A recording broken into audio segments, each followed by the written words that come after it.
If the night feels longer than it should, if the quiet creaks, and your thoughts keep brushing against old, unspoken things, then maybe you've found the right place to rest. You don't have to fix anything, or finish anything, or even stay awake. Just let the hours loosen their grip. Let the dark become softer. And I'll take you somewhere forgotten, where people whispered before they prayed, where shadows moved slower, and silence held the shape of secrets, not to judge, not to explain, just to wander together, quietly. If this story hushes a part of your mind, or makes you feel less alone in the hush, leave a note for someone else passing through, not for me, for the others still awake. And if this story brings you a flicker of stillness, consider liking or subscribing, but only if it truly belongs in your night. Let me know where you're listening from, and when the quiet finally found you. Now, let the shadows stretch, let the past begin, let the candle flicker, let the breath deepen. Let's walk quietly into the forgotten corners of history. It begins before the snow, before the frost finds your eyelashes or the wind nips at the marrow of your bones. It begins in the hush that settles over the village, an unease in the trees, a stillness in the mud. The dogs stop barking for a moment. The air turns sharper, somehow older, and you feel it, even if no one says a word. The first frost has come. You step outside, and your breath hangs in front of you like a ghost, unsure whether to rise or linger. The fields lie flat and brittle, the once supple earth now hardened like cold bread crust. The thatch on the roof crackles softly as it adjusts to the shrinking air. There is no snow yet, but the cold is a promise one it intends to keep. You pull your linen tighter, threadbare and useless against the wind, and head toward the firewood stack, which is smaller than you remember, though you've counted the pieces each morning like prayers. Your fingers ache, not from effort, but from exposure. Even wrapped in rags, they turn red, then white, and you feel the burn of cold setting into joints that shouldn't feel this old at your age. The wood is damp. It always is. The green logs hiss and spit when burned, but you'll burn them anyway. You must. Every scrap matters. The others are already inside, the door barely latched with a length of twine and a bent nail. You hesitate just briefly because you know what awaits. Not warmth, not yet, but breath. The smell of it. The thickness of bodies crowded into one small space, trying to trick the air into remembering summer. The house is not large. 1 room, 2 if you count the loft above the beams. A dirt floor uneven with time and weather. Walls that sigh when the wind leans too hard against them. You step inside, and the frost follows. No fire yet. It takes too long to light, and the smoke chokes before it warms.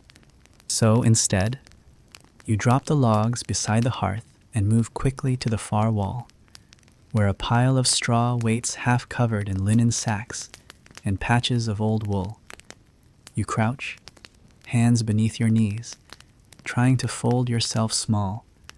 Others are already curled into sleep, or something like it, eyes half-lidded, body still, breath rising in a shared rhythm. It's too early to sleep, but that's the trick, isn't it? When there's no light, no heat, and no comfort, the only escape left is to dream. Someone coughs, a wet, rattling sound from the corner. You glance, but you don't ask. Illness in winter isn't a question, it's a countdown. You'll know when it's time to worry, when the coughing stops, the roof leaks, not everywhere, just in one corner where the frost has pushed through the thatch, turning drips to needles. You shift your spot slightly, away from the growing damp. Someone else moves too. You all know how to share this dance. You lie back, letting your head rest against the sack that serves as a pillow. Inside it, a lump of grain that must be guarded, even in sleep, maybe especially in sleep. Your shoulders press against the figure beside you, sister or brother. You don't bother to check. In the dark, you are all just warmth and need. Outside, the wind finds a gap in the wall and sings through it with a sound like teeth chattering. You pull your knees to your chest. One of the children whimpers, not from pain, just from the cold that seeps even into dreams. You remember last year's frost, when the animals were still kept outside, when the cow nearly froze and the pig turned blue beneath its bristles. That's when the change happened. Not because it was smart, but because it was necessary. This year, they would come in. You glance toward the door again. It will open soon. Not yet. Not while people are still shifting and settling. But soon, the animals will be led in one by one, and the room will fill not just with bodies, but with breath, and warmth, and smell. It's strange how you've come to crave it. You close your eyes, just for a moment, letting the weight of the straw press into your back. The first frost is not the worst. It's just the beginning. But it reminds you, winter has teeth.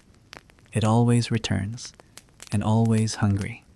So before you settle in and let the past lull you towards sleep, if this quiet corner of the internet brings you even a little peace, consider liking the video or subscribing, not out of habit, but only if something here truly speaks to you.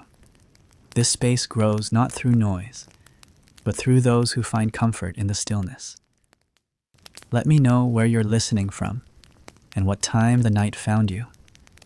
It's always comforting to know who's awake out there with me. Let the candle flicker. Let the breath deepen. Let's walk quietly into the forgotten corners of history, because tonight you will sleep with the animals, and somehow that will save you. You awaken before you are ready, not because of noise there is none, just the shifting pressure of cold, the kind that presses on your ribs like a second blanket made of stone. Your eyes open into dimness, not quite night, but nowhere near dawn. The room glows faintly with the breath of others, lit not by candle or hearth, but by the low shimmer of frost on the inner wall. The walls made of unmortared stone and packed earth are slick with condensation, seeping where they should be sealed. You reach out and touch them, not because you need to, but because it helps to remember that yes, you're still here, still in this room, still in this life. The stone is colder than the air, and your fingertips pull back instinctively. You're not sure what hurts more, the chill of contact, or the reminder of how poorly these stones keep the outside world at bay. There's no fire yet. The wood you brought in last night lies untouched near the hearth. It was too damp to light, and no one wanted to risk the smoke filling the room. You have no chimney, just a hole in the roof, and that's often stuffed with cloth to keep the worst of the wind out. Smoke, if it comes, will hang low for hours, stinging eyes and lungs alike. But it's better than nothing, better than freezing. Still, for now, there's no fire, just breath and flesh and the faint rustle of limbs, adjusting beneath blankets and straw. You sit up slowly, and the rags you wrapped around your legs peel away with resistance. They've stiffened with your own sweat, turned brittle with cold. You tug them loose, gritting your teeth. The air inside is motionless. That's not a comfort. It's what happens when there's no circulation, no draft to chase away the damp. In the stillness, everything becomes heavier. Each exhale remains in place, adding to the wetness.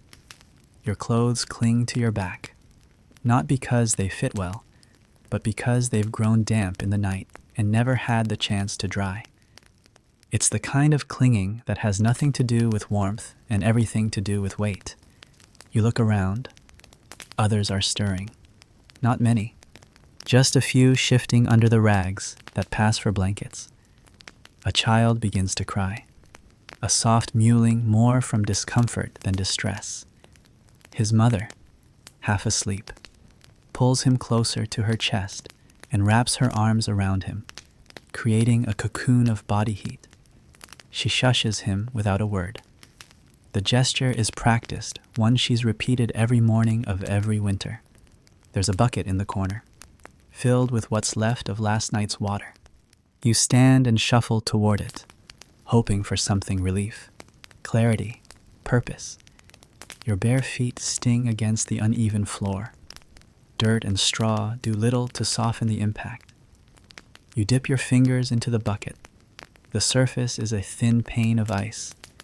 You crack it gently and bring your hand to your face. The water is colder than you expected, and the sudden contact makes your eyes tear. Still, it wakes you.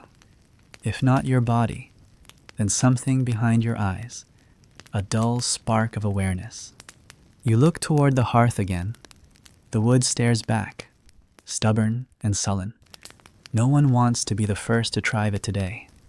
No one wants to risk wasting it. You sit back down, this time near the edge of the room, where the wall curves slightly inward and the stones seem to press against each other more tightly. You imagine they're sharing warmth, just like the rest of you. Maybe they know something you don't, or maybe they're just old. Stones don't feel the cold the way you do, but they do remember it. Above your head, the thatch groans. A patch of it has begun to sag from the weight of frost. You hope it holds. Repairs aren't possible until spring, and even then, they're often nothing more than wishful gestures with twine and mud. A low grunt echoes from the back wall. It's not human, not quite. A stirring in the dark. You turn, and from the shadows emerges a shape slow, deliberate, and broad. The cow is already awake. You forgot. They brought her in late, after you had fallen asleep. She stands now near the hearth, her massive form half silhouetted in the gloom. Her breath clouds around her head, rising in steady plumes. She turns her head and blinks at you, eyes calm, ancient, patient. You meet her gaze. There is something strangely comforting about it. Not affection, she is not a pet, but presence. She exists without apology, without noise. She stands there because she must, and so do you. And between you both, the cold is lessened, if only by a fraction. She shifts, hooves clicking against the stone, a soft slap of tail against her flank. The straw beneath her rustles, and a low sigh escapes her nostrils. The sound is warm, alive. You lean your head against the wall again and close your eyes. Not to sleep, those few hours are gone, but to gather stillness. Outside, the wind howls softly across the field. But here, within these stone walls, no fire burns. Just the shared heat of creatures who don't yet know how to give up. Your stomach growls, and for a moment you think of breakfast. But there's no breakfast, not really. A crust of rye, perhaps. A smear of lard, if you're lucky. Food is not a ritual, it is a necessity. And in winter, necessity is rarely satisfied. Someone stirs a pot, not to cook, but to check just in case something remains. The scraping sound echoes, a metallic reminder of how little there is to scrape. The cow shifts again, and a burst of warmth escapes from her hide as she moves. You almost crawl toward it, but instead you stay where you are. You've learned not to chase comfort. You wait for it to come to you or not at all. Eventually, someone will light the fire, someone braver or more desperate. But not yet. The stones hold no warmth, the walls, no forgiveness, but they also hold you, And in this world, that's more than most things can offer. You sit, you breathe, you endure. And so does she. If your breath has slowed, that's all right. The story will carry on. You don't need to follow every word. The cold, the stone, the silent breath of a cow, all of it will still be here when you drift a little. There is no bell to mark the hour, no window to catch the rising sun, no clock or rooster that guides your waking. What stirs you again is movement, subtle, shuffling, and close. The quiet sound of limbs turning, of bodies adjusting, of breath shifting from slow to steady. Someone's heel presses against your shin, bony and cold. A child's elbow nudges your ribs. You open your eyes into the dim interior of the cot. If it can be called that, it's not a bed, not truly. It's a heap, a muddled tangle of wool scraps, flattened straw, and the lumps of 6 or 7 bodies crammed together. You are one among them, all facing different directions, sharing the same air. Your face is near someone's shoulder, someone's feet near your hip. One child is half draped across your legs. Another has their arm flung across your chest, dreaming of freedom, perhaps, and swinging wide. You dare not move too quickly. Even a twitch might disturb the careful, fragile balance. This bundle of sleep is a living thing, stitched together by necessity. It is not comfort, it is survival. You inhale, and the smell of it reaches you before your eyes can focus the earthy mix of skin, dirt, wool, old milk, and breath that's been recycled 100 times through sleeping mouths and cold lungs. You do not gag. You do not even flinch. It's the scent of family, the scent of warmth, of being alive when the world outside is trying to make you otherwise. One of the youngest begins to whimper, high and broken, lost in a dream perhaps, or in the discomfort of being too warm and too cold at once. The body beside you shifts, a mother's hand reaching blindly, instinctively, to pull the child in closer. The whimper fades. The cot settles again. This heap of humanity you're woven into is not unusual. In fact, it's ordinary, expected. In the village, it's known that families with only one room have no choice but to sleep as one. Beds are not individual, they are collective. If you are lucky, you have a raised platform. If you are poor, and most are, you sleep on the floor, on the straw, pressed against flesh. There are no secrets here, no solitude. In summer, you wish for space. In winter, you beg for breath. And in between, you try to forget what it means to always be touching someone, even in dreams. You try to count how many share this cot with you tonight. It's difficult. You can see 3 heads. Feel 4 sets of limbs. Someone's foot keeps twitching against your calf, and you're not sure whose. A girl curls at the end, near the wall, her back pressed to the cold stones. A boy near your shoulder breathes fast. He's older, but frightened of everything. And in the center, a father's form sprawls, wide and immovable, anchoring the pile like a tree felled in slow motion. You remember last year's winter, when he had to be carried to the cot, too weak from hunger to stand. This year, he's thinner, but standing. It's enough. It must be. No one speaks. Voices are precious in the morning. You've all learned that sound means energy, and energy is for the labor ahead. So you lie there, suspended in the breath of others, listening to the creak of the roof timbers and the soft groan of the house adjusting to cold. Your foot is numb.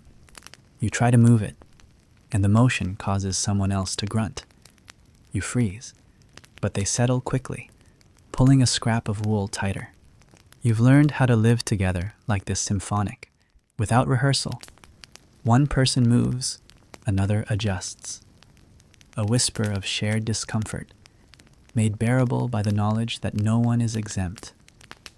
In noble houses, they have chambers and feather beds and curtains to keep out drafts.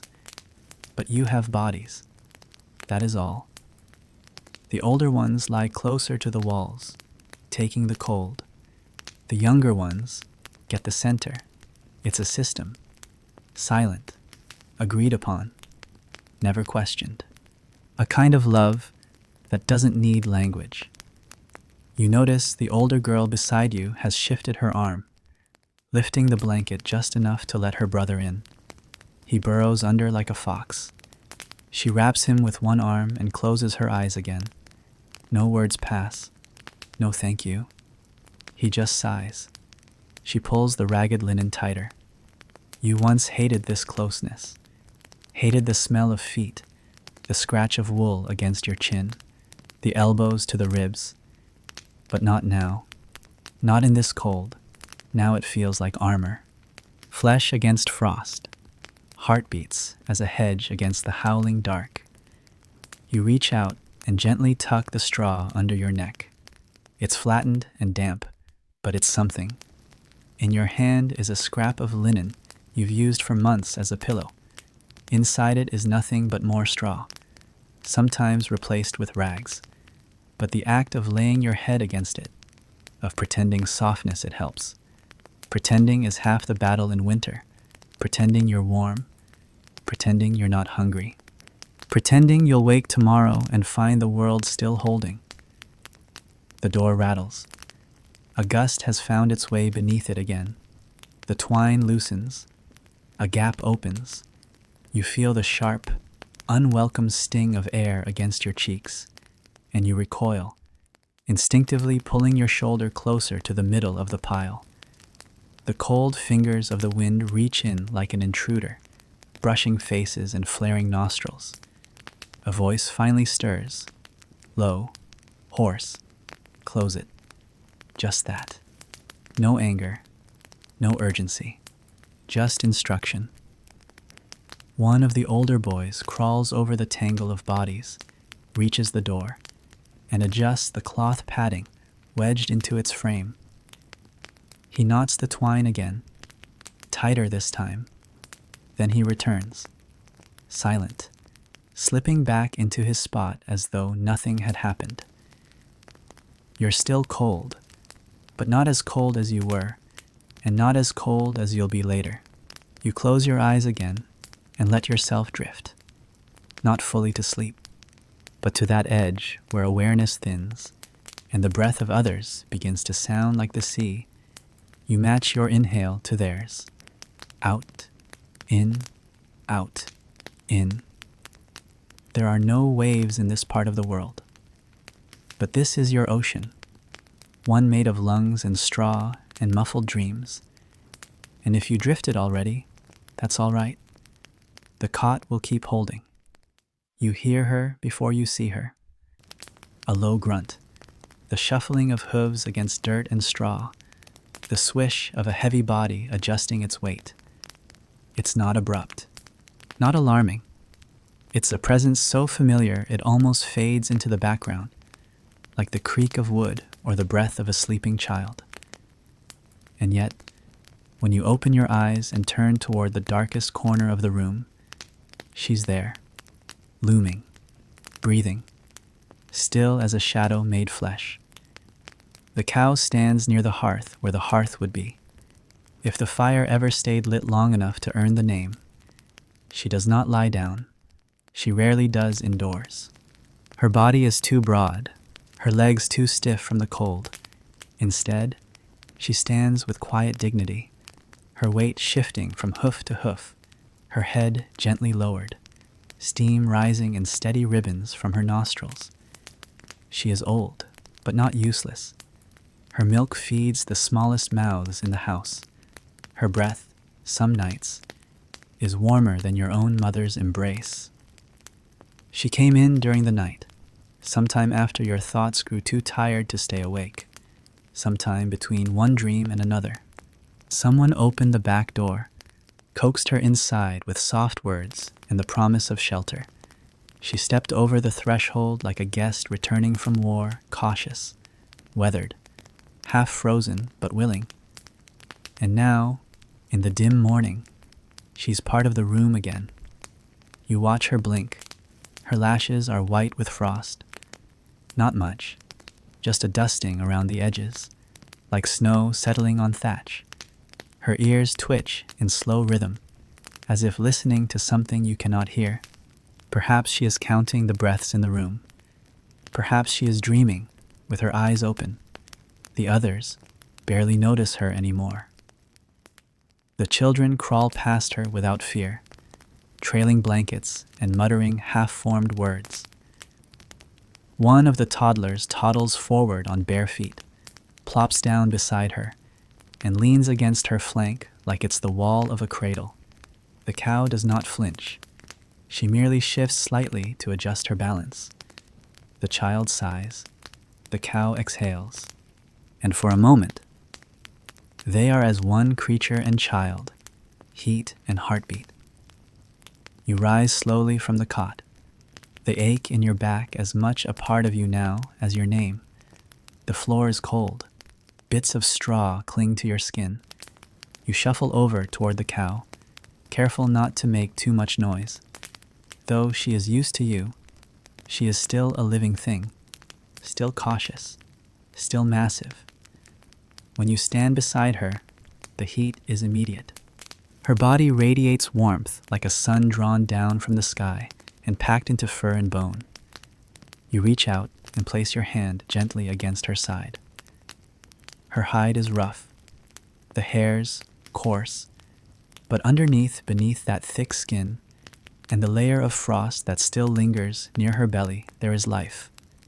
Strong, slow, essential. You rest your head against her for a moment. She shifts, then settles. You close your eyes. You could almost sleep again, right here, standing in her shadow. This is not sentiment. This is not affection born of childhood stories or dreams of gentle animals. This is necessity. The cow in the corner is not a pet. She is heat. She is milk. She is the difference between winter's edge and winter's end. If she dies, so might you. So might the youngest child in the pile behind you. So might the mother who hasn't had a full night's sleep in weeks. She doesn't know this. Or maybe she does. She watches you with that same unblinking calm she gives to the wind, to the night, to the hunger in the barn that waits each morning. She does not ask for affection. She does not offer it. She is, like the walls and the sky and the hard edge of winter, simply there. Someone coughs, a sharp, barking sound from the back of the room. The cow lifts her head slightly, then lowers it again. No threat, just a human trying to stay alive. She's heard worse. You move back toward the hearth. Not to light a fire, there's no point yet. The wood is still wet. The kindling is gone. You crouch instead beside the bucket where the grain used to be. It's nearly empty now, a few kernels at the bottom. You scoop them up with your hand and bring them over to the cow. She sniffs your palm and licks it clean with a tongue like warm leather. Her breath puffs across your skin, and for a moment your fingers don't feel cold at all. Behind you, others begin to stir in earnest. The family cot loosens as sleepers rise. Blankets fall. Straw shifts.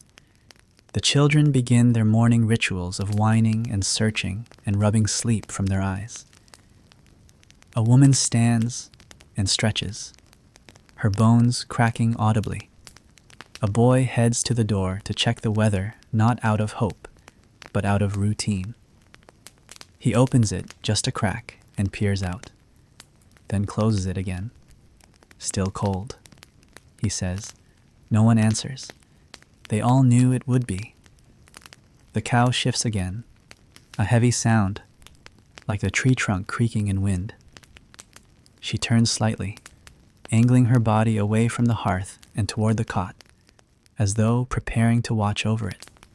She has done this before. She will do it again. Tonight, she will lie closer. Her bulk will shield the youngest from the worst of the wind. You sit down beside her, cross-legged now, your back against her flank. It's not comfortable, but it is warm. Her hide rises and falls, steady, unbothered. You think of nothing for a moment, or maybe everything, of snow that has not yet fallen, of mouths that must be fed, of hands that must keep moving, even when the joints ache and the skin cracks. And then, without meaning to, you breathe in time with her, slow, measured, alive. She blinks. So do you. And the morning keeps going, the way mornings do even when they arrive inside a house where no fire burns, where stone walls sweat frost, and where warmth comes not from hearths, but from creatures who never asked to be saviors. Let the candles stay unlit. Let the cow stand watch. Let the frost gather, if it must. You are not warm, but you are not alone, and that, in this world, is more than most. By the time the sun has risen high enough to spill its gray light through the gaps in the thatch, barely noticeable except for the duller color of the air, you are already at work. There is no bell to ring you into motion, no sharp call that splits the silence. The transition from sleeping to laboring is seamless, so natural that you barely register it. You were lying in straw with your face pressed to the flank of a cow, and now you are crouched with a clay pot of sourdough beside the low table, kneading the day's bread with numb fingers. Your hands are stiff at first. The cold makes them clumsy, and the dough resists, rubbery from the night chill. You press it hard, the heel of your palm sinking into the sticky mass, then folding it again and again, not because it needs care, not because this is a meal to be savored, but because this is the process, because something must be put into the fireless oven, and something must be eaten come noon, and the dough must be ready by then. It is the same dough you make every day, flour stretched with coarse meal, sometimes potato if any remain, sometimes old peas ground to dust and folded in with salt. Always the same motions, always the same ache. You shift your weight to your knees, pausing to rub one shoulder. Behind you, the floor is already soiled, not in the way that dirt is always present, but more manure, damp straw, animal warmth lingering in patches like footprints. The cow has moved to the wall now, out of the way, but the signs of her presence remain. You scoop them with a crude wooden spade, trying not to breathe too deeply. The pig has added her own gift in the night, a steaming pile near the back corner, dangerously close to where one of the children had been sleeping. You shovel that too, muttering under your breath, not in anger, but as a way to stay awake. The floor is swept, not with a broom, but with branches bound by twine birch, mostly, or if none could be spared, even nettle stems. You scrape and drag, and the bristles catch on stone, on clay, on the uneven flooring patched with old hay. It's never fully clean, not in winter. Cleanliness is a summer dream, something you remember when the fields are green and water is easy to find. You dump the gathered filth into a bucket near the door, one reserved for such things. This will go outside soon to the pile near the pen, steaming in the frost, turning slowly into something useful come spring. For now, it waits. You nod toward the door, and one of the older boys shoulders the bucket and hauls it out, careful to keep his feet from slipping on the icy threshold. The smell lingers, always, and yet there's something almost comforting about it now. You remember a time years ago when you were younger and everything still felt sharper, when the stench of manure made you gag. You couldn't eat for the smell of it, You cried at night, begging to sleep outside, where at least the air was crisp and clean. But you've changed, or rather, your body has learned. The nose dulls, the stomach hardens, the mind makes room for worse. You return to the dough. It's more pliant now, your hands warm from work, your arms loose from lifting. You shape the loaves small, flat rounds to be laid on stone. You don't have a proper oven, only a flat iron plate balanced over a pit. And even that's a luxury. Some days, you bake on stones warmed in the embers. Other days, the dough goes raw into the coals and comes out burned on one side, raw on the other, but eaten all the same. There is lard left from last week's slaughter, not much. You melt a spoonful and brush it over the bread with your fingers. It won't improve the taste, but it will keep the crust from cracking. Bread that cracks too much falls apart in your pocket. Bread that falls apart gets wasted. Wasted food is not food at all. As you finish the preparation, a girl enters from the back stall, her face red from scrubbing. She carries a shallow bowl of water drawn from the frozen well, her sleeves wet to the elbow, her skin mottled and angry from the cold. She sets the bowl down beside you and sits, pulling her knees to her chest. You nod to her. She nods back. Neither of you speaks. There is nothing to say. This is morning. A moment later, the door creaks again, and the pig waddles toward the center of the room, snorting once, then curling into a pile of straw like a dog. Her presence is another fireless blessing, a living furnace with bristles instead of flame. She lies near the wall, eyes half closed, content now that the mess has been cleaned. You watch her chest rise and fall. Someone else has taken the cow out. She'll return at sundown, or earlier, if the wind sharpens. Her path to the outer paddock is barely passable, but she knows the way. She walks it with the dignity of those who have earned their place. Back at the low table, the children begin to gather, drawn by the smell not of food, but of the idea of it. They know that the bread is not ready, but they sit anyway, eyes wide, waiting. You smile at the smallest one, who presses their fingers to the dough and giggles at the way it bounces. You do not scold. Let them laugh. It's too rare, and it will pass. You begin preparing the coals. Not many, just enough to blacken the pan. You stack what you have: splinters, dried dung cakes, a bit of broken wood from a fence that no longer needs mending. You strike the flint. Sparks fly. It takes 4 tries, then a 5th. Finally, the dry bits catch. A flicker becomes a flame. The children cheer quietly, as though they know not to make too much noise, but can't help themselves. You place the pan on the stones. The fire hisses. The heat is meager, but it's something. Enough to make the dough sing when it touches metal. You press the first round flat, hands moving without thought, guided by muscle and habit. The bread darkens. The air smells of ash and lard and something close to hope. The girl beside you sighs. The pig grunts in her sleep. The boy returns with the bucket now empty and places it beside the door without a word. You flip the bread. Steam rises. It curls around your fingers, and for a moment, you don't feel the cold at all. You hand the first piece to the oldest child. He tears it in half and shares it with his sister. They eat in silence, chewing slowly, not because they are slow, but because they know how long it will be before the next meal.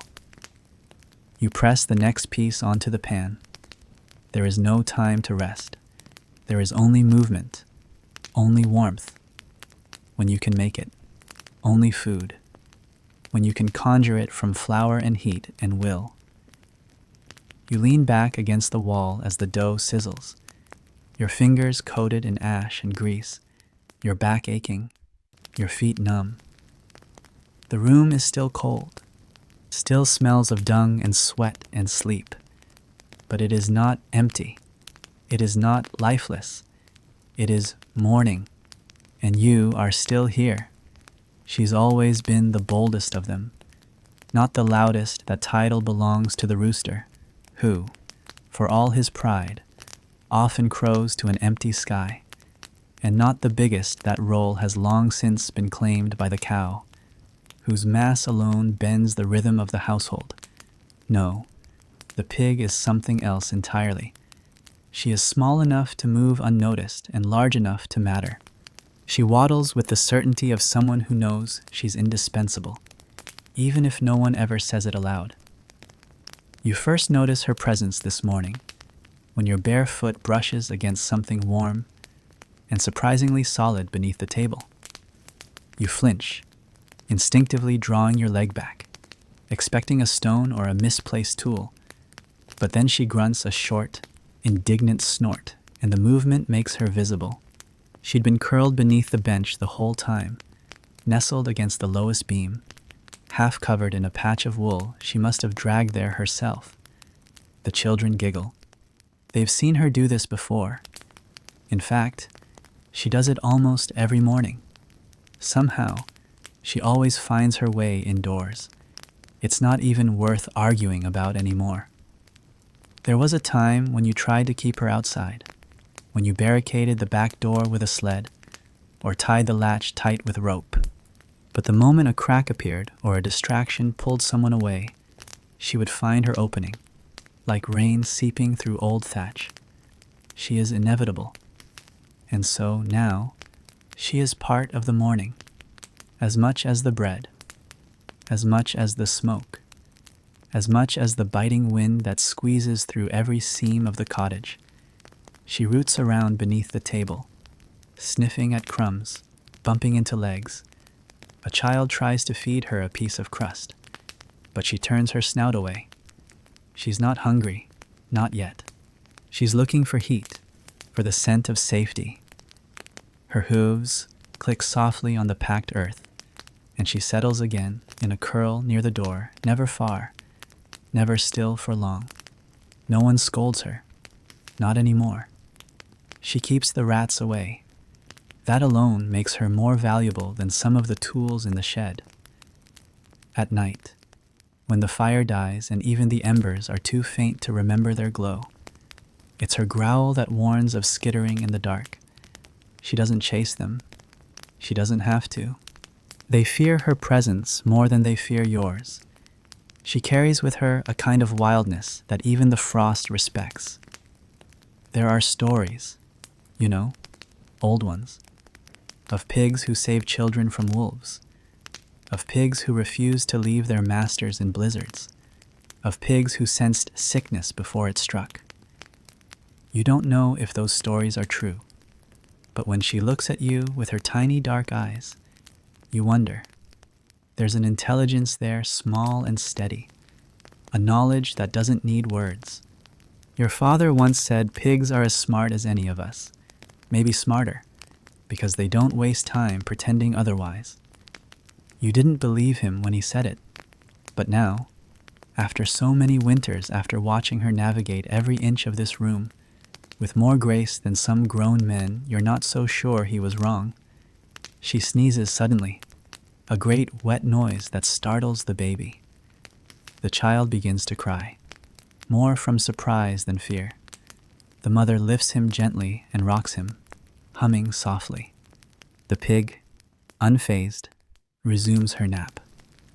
You take a moment to watch her more closely. Her ears twitch when someone coughs.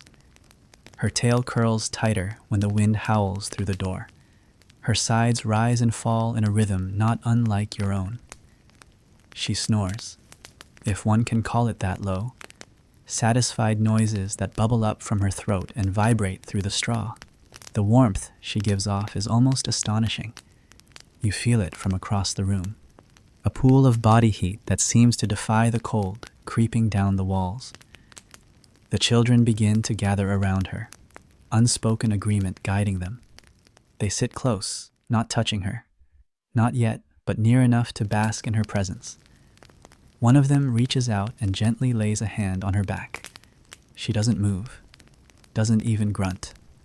The child smiles, then leans a little closer, resting their head against her side like a pillow. The pig breathes out, long and slow, and the child's eyes begin to drift shut. You remember doing that once, years ago, before the roof had that hole in it, before your brother grew tall and silent, before your hands cracked from kneading dough every day. You remember the softness of her belly, the strange comfort of that coarse bristle fur. You remember feeling, just for a moment, that nothing outside that circle of warmth could touch you. And now, watching the child sleep beside her, you feel it again. Not warmth exactly, but something close to it. A steadiness, a shared breath in a house that rarely offers such things. The mother lays a blanket across them both. Not a full one, just a patchwork square, fraying at the edges but enough. Enough to say, we see you. Enough to say, this moment matters. You return to your place near the stove, tending what's left of the coals. The bread is nearly gone. Only a few pieces remain. You wrap them in cloth and place them on the high shelf, out of reach from the pig's occasional curiosity. She's not a thief, not like the chickens, but she's clever. And she's patient. If left alone, she'll nose her way to anything edible. You pour a shallow bowl of water and set it by her side. She doesn't move yet, but she will. And when she does, she'll drink without sound, grateful in her own silent way. A gust of wind slams against the door. The twine holds, but barely. You rise and reinforce it, pressing a scrap of wood across the latch. The cold outside is growing teeth. It always does by mid-morning, as the sun climbs just enough to trick the clouds into scattering, then disappears again, leaving only wind. You look back across the room. The pig shifts in her sleep. The child breathes deep beside her. The others sit near the hearth, wrapped in whatever warmth they can gather. You realize, then, that without her, the pig, underfoot and ever-present, this room would be colder, not just in temperature, but in rhythm, in life. She is the unspoken guardian of your days, the keeper of the floor, the one who doesn't speak but always listens. And though no one says it aloud, though no toast is raised or blessing given, you know what she is. She is the fire that moves. And tonight, when the frost creeps back and the door cracks open to the dark, she will curl again beneath the table, and the house will breathe a little easier, because the pig is home, and home, in the dead of winter, is wherever warmth lives, even if it has hooves and a snout and snores louder than the wind. They are already at it again. Before your back is fully straightened, before the last of the coals has been coaxed into reluctant life, before the children have finished scraping the last crumbs of bread from the rough wooden plates, the chickens begin to squabble. You don't need to see them to know it. The sounds echo across the room with familiar sharpness, the rapid flapping of wings, the high-pitched cluck of outrage, and the scuffling of clawed feet over the stone floor as they jostle for position.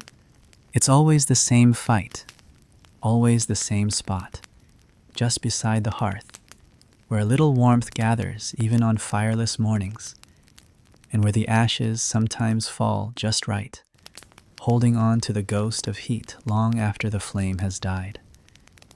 That's where they want to be. That patch of earth, no bigger than a small plate, is the kingdom of all argument now, and every chicken in the house believes it is her throne. You glance over. There are 5 of them this year. Not fat, not pretty, not like the ones pictured in a noblewoman's garden tapestry, but hardy. Wiry things with feathers that clump where they shouldn't, and beady eyes that miss nothing. They peck at each other, pushing, puffing, raising their necks in sudden bursts of theater, then collapsing back into sullen, offended silence when they lose the round. One of them, a speckled hen with a torn tail, makes a bold dash across the hearthstone, hops over the pig's sleeping back, and flutters onto the seat of the bench nearest the fire. She puffs herself up as though she's done something truly magnificent, then proceeds to make the low, rolling purr that signals smug victory. You resist the urge to throw a spoon at her. It's not personal, it's just too early. But you don't, because the others are watching. Not just the chickens, the children too. The mother across the room raises an eyebrow. You can read her thoughts clearly. Let them bicker. It keeps them alive. She's right, of course, because chickens don't fight when they're sick. They don't fight when they're dying.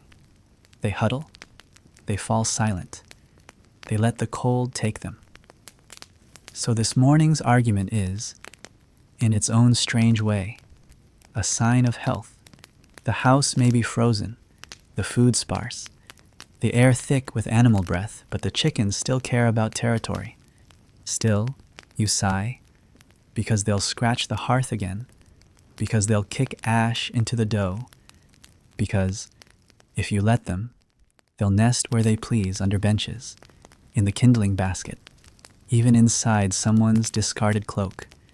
You've found eggs in stranger places, once, even inside a shoe. You shuffle toward the hearth, waving your hands. They scatter, wings flapping in reluctant protest, but they don't go far. They know this dance. They'll circle the room once or twice, peck at imaginary crumbs, pretend to forget, and then return to their warm post the moment your back is turned. You've played this role 100 times. So have they. There was a time you thought of them only as food, potential meals with feathers, a moving larder. But that idea faded, as ideas often do, when confronted with winter's reality.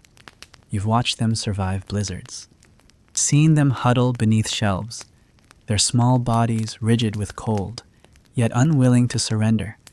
They are tougher than they look. One in particular, the old hen with the twisted toe, has been here longer than you can remember. She doesn't lay anymore. Not much. A speckled egg once every few weeks. Maybe. But no one mentions it. No one suggests the stew pot. It would feel wrong, like stealing a coin from a priest's hand. She's not a meal anymore. She's a presence. A reminder that survival isn't always about output. Sometimes it's just about being there, about staying. The children like her best. They call her Magda, though no one knows why. Names don't stick to most of the animals here. They're too temporary, but somehow, hers did. Magda sits now on the edge of the bench, tilting her head toward the fireless hearth, her beady eyes glinting with a wisdom you don't quite trust. She watches everything: the pig, the coals, the youngest child toddling toward the water bowl. When a mouse darts across the far wall, she lets out a sharp, indignant squawk and hops down to give chase. She doesn't catch it. She never does. But she follows it all the same, making sure the walls know she's watching. You can't help but chuckle. Not loudly, just enough to feel it in your chest. The others return now, as expected. The hen with the torn tail, the pale one with no comb. They reclaim their places near the hearth, shuffling around each other, renegotiating who owns which tile of warmth. It's a performance you could set your days to, and maybe you have. Maybe this is how time passes now, not by clocks or bells, but by the rhythm of pecking orders and poultry pride. You check the ash. The fire will need coaxing again. You break off a bit more of the dung cake, adding it carefully. The smell is sharp but familiar. The chickens don't seem to mind. They step around you, muttering softly, the way only hens do, always halfway between a complaint and a lullaby. One of the children creeps forward, clutching a crumb in her fist. She kneels beside the hen she loves and extends her hand. Magda stares, considers, then gently pecks the crumb from her palm, careful not to bite. The child giggles. The hen clucks. A brief exhale of satisfaction. The child leans her head on her folded arms and watches her. You turn away. It's too quiet, too still. Moments like these don't last. They're fragile as frost. Sure enough, the argument flares again within minutes. A different hen, now larger, red-feathered, ambitious, makes a move for the bench and is promptly chased down by the others. Feathers fly, wings beat. It's over quickly. A new queen is crowned. The others accept it with the sullen dignity of those who know the cycle will repeat again tomorrow. You wipe your hands on your apron, shake your head. Try not to smile, because even in a room filled with animals and smoke, with dung and dough and the constant edge of frost, it matters who gets the warmest spot. It matters who wins the argument, even if just for an hour. These small claims, these petty victories, they are the scaffolding of life. They keep the world from unraveling. And if the chickens want to fight over a few glowing embers, let them. You fought for less. It's not that there isn't a hearth. There is, right in the center of the far wall, where one would expect to find it in any peasant home, built with sense and symmetry. A circle of blackened stone rimmed with clay and soot, surrounded by the cautious optimism of people who keep waiting for it to work as it should. You could trace the smoke stains rising from it all the way to the hole in the roof, a jagged gap where warmth escapes faster than it can ever gather. The hearth was meant to be the heart of the house. The warmth, the cook fire, the light in the dark. But here it is more like a rumor, something you talk about in hopeful tones, something that sometimes flickers, but never quite stays, a temperamental guest, a promise with bad timing, the fire, when it does catch, never lasts more than a few hours. The fuel is always too damp, the wind too hungry, the stones too greedy. And so, you kneel before it again this morning, not with confidence, but with the cautious dread of someone entering into a lopsided negotiation. You cradle a few twigs between your hands, like a fragile bird. You place them gently on yesterday's ash, already blackened and fine, as if the memory of warmth is more likely to help than its reality. You add a scrap of cloth too threadbare to mend, too small to salvage, just enough to catch the first spark. You strike the flint, once, twice, a dozen times. Your fingers ache with each effort, stiff from the cold and the labor of bread kneading and pig chasing and ash sweeping. But you keep going, because someone has to. And this is the part no one volunteers for anymore. Finally, a spark lands true.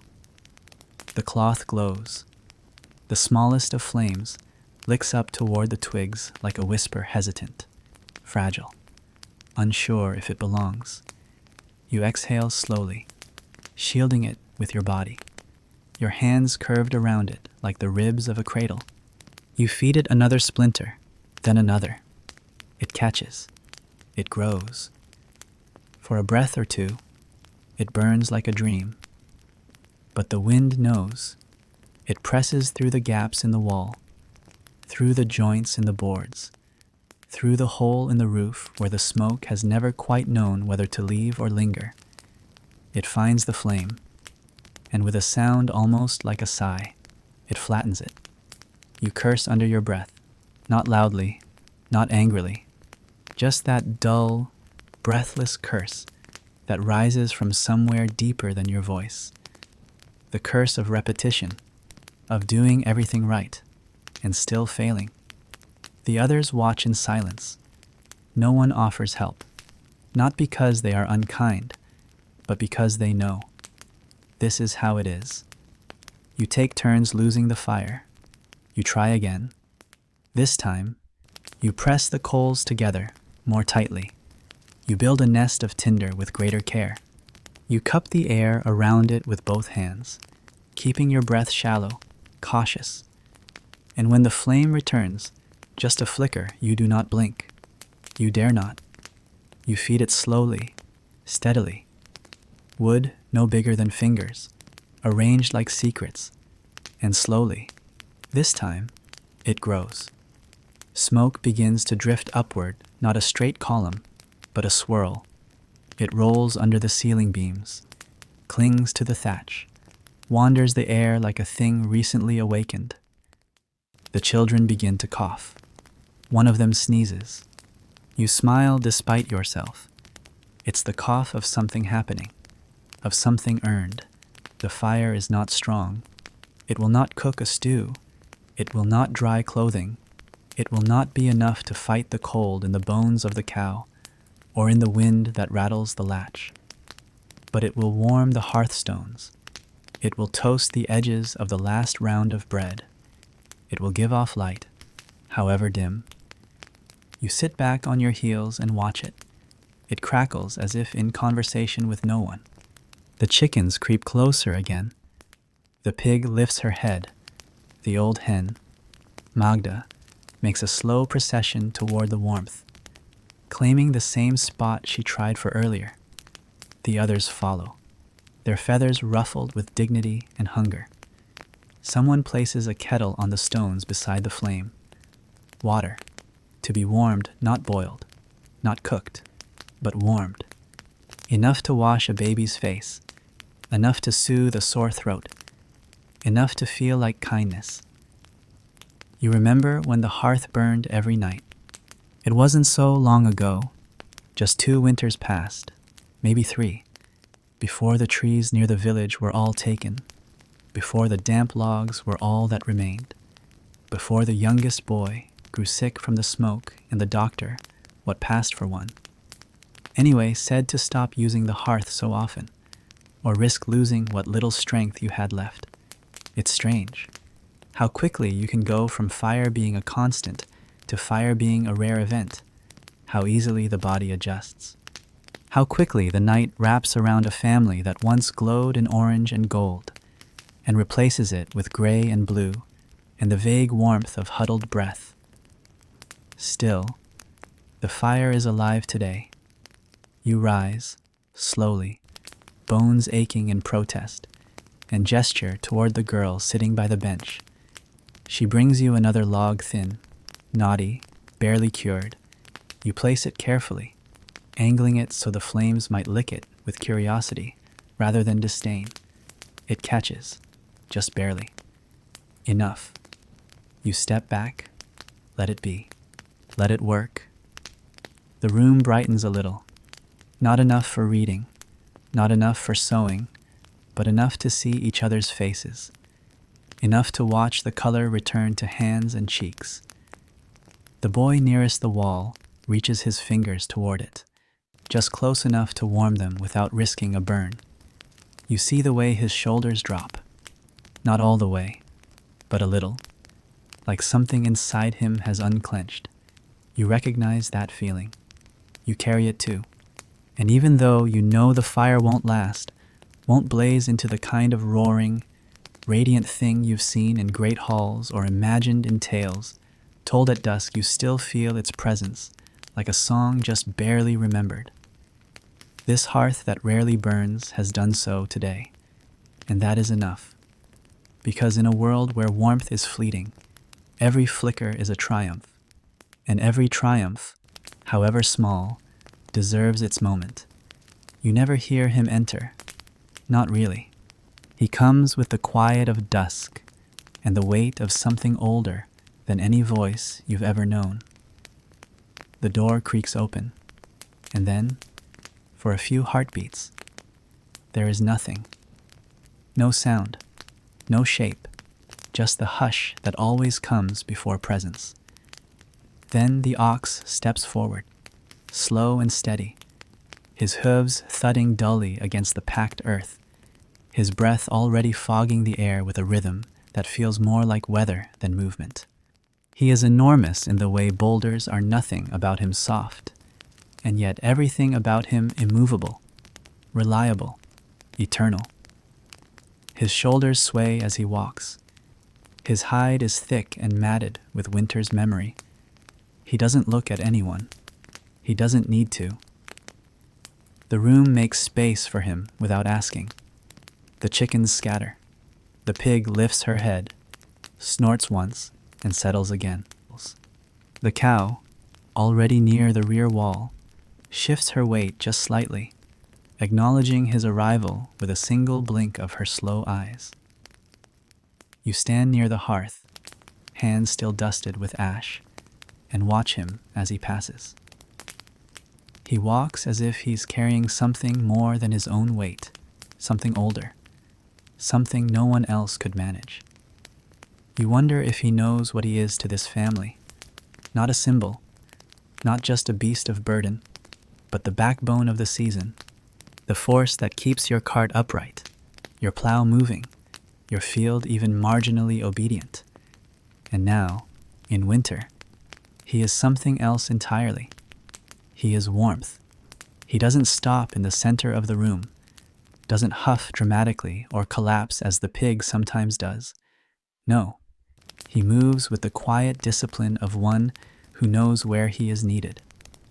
He walks to the far end of the cottage, to the place where the wind presses hardest through the cracks in the stone, and lies down without ceremony.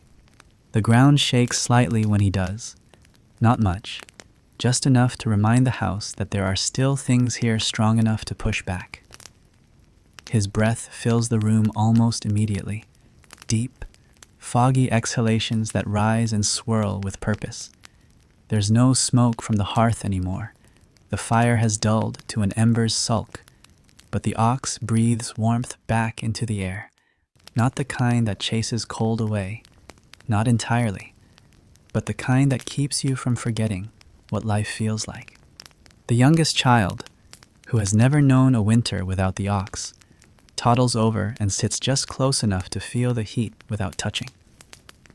The boy leans forward, watching the ox's sides rise and fall, mesmerized.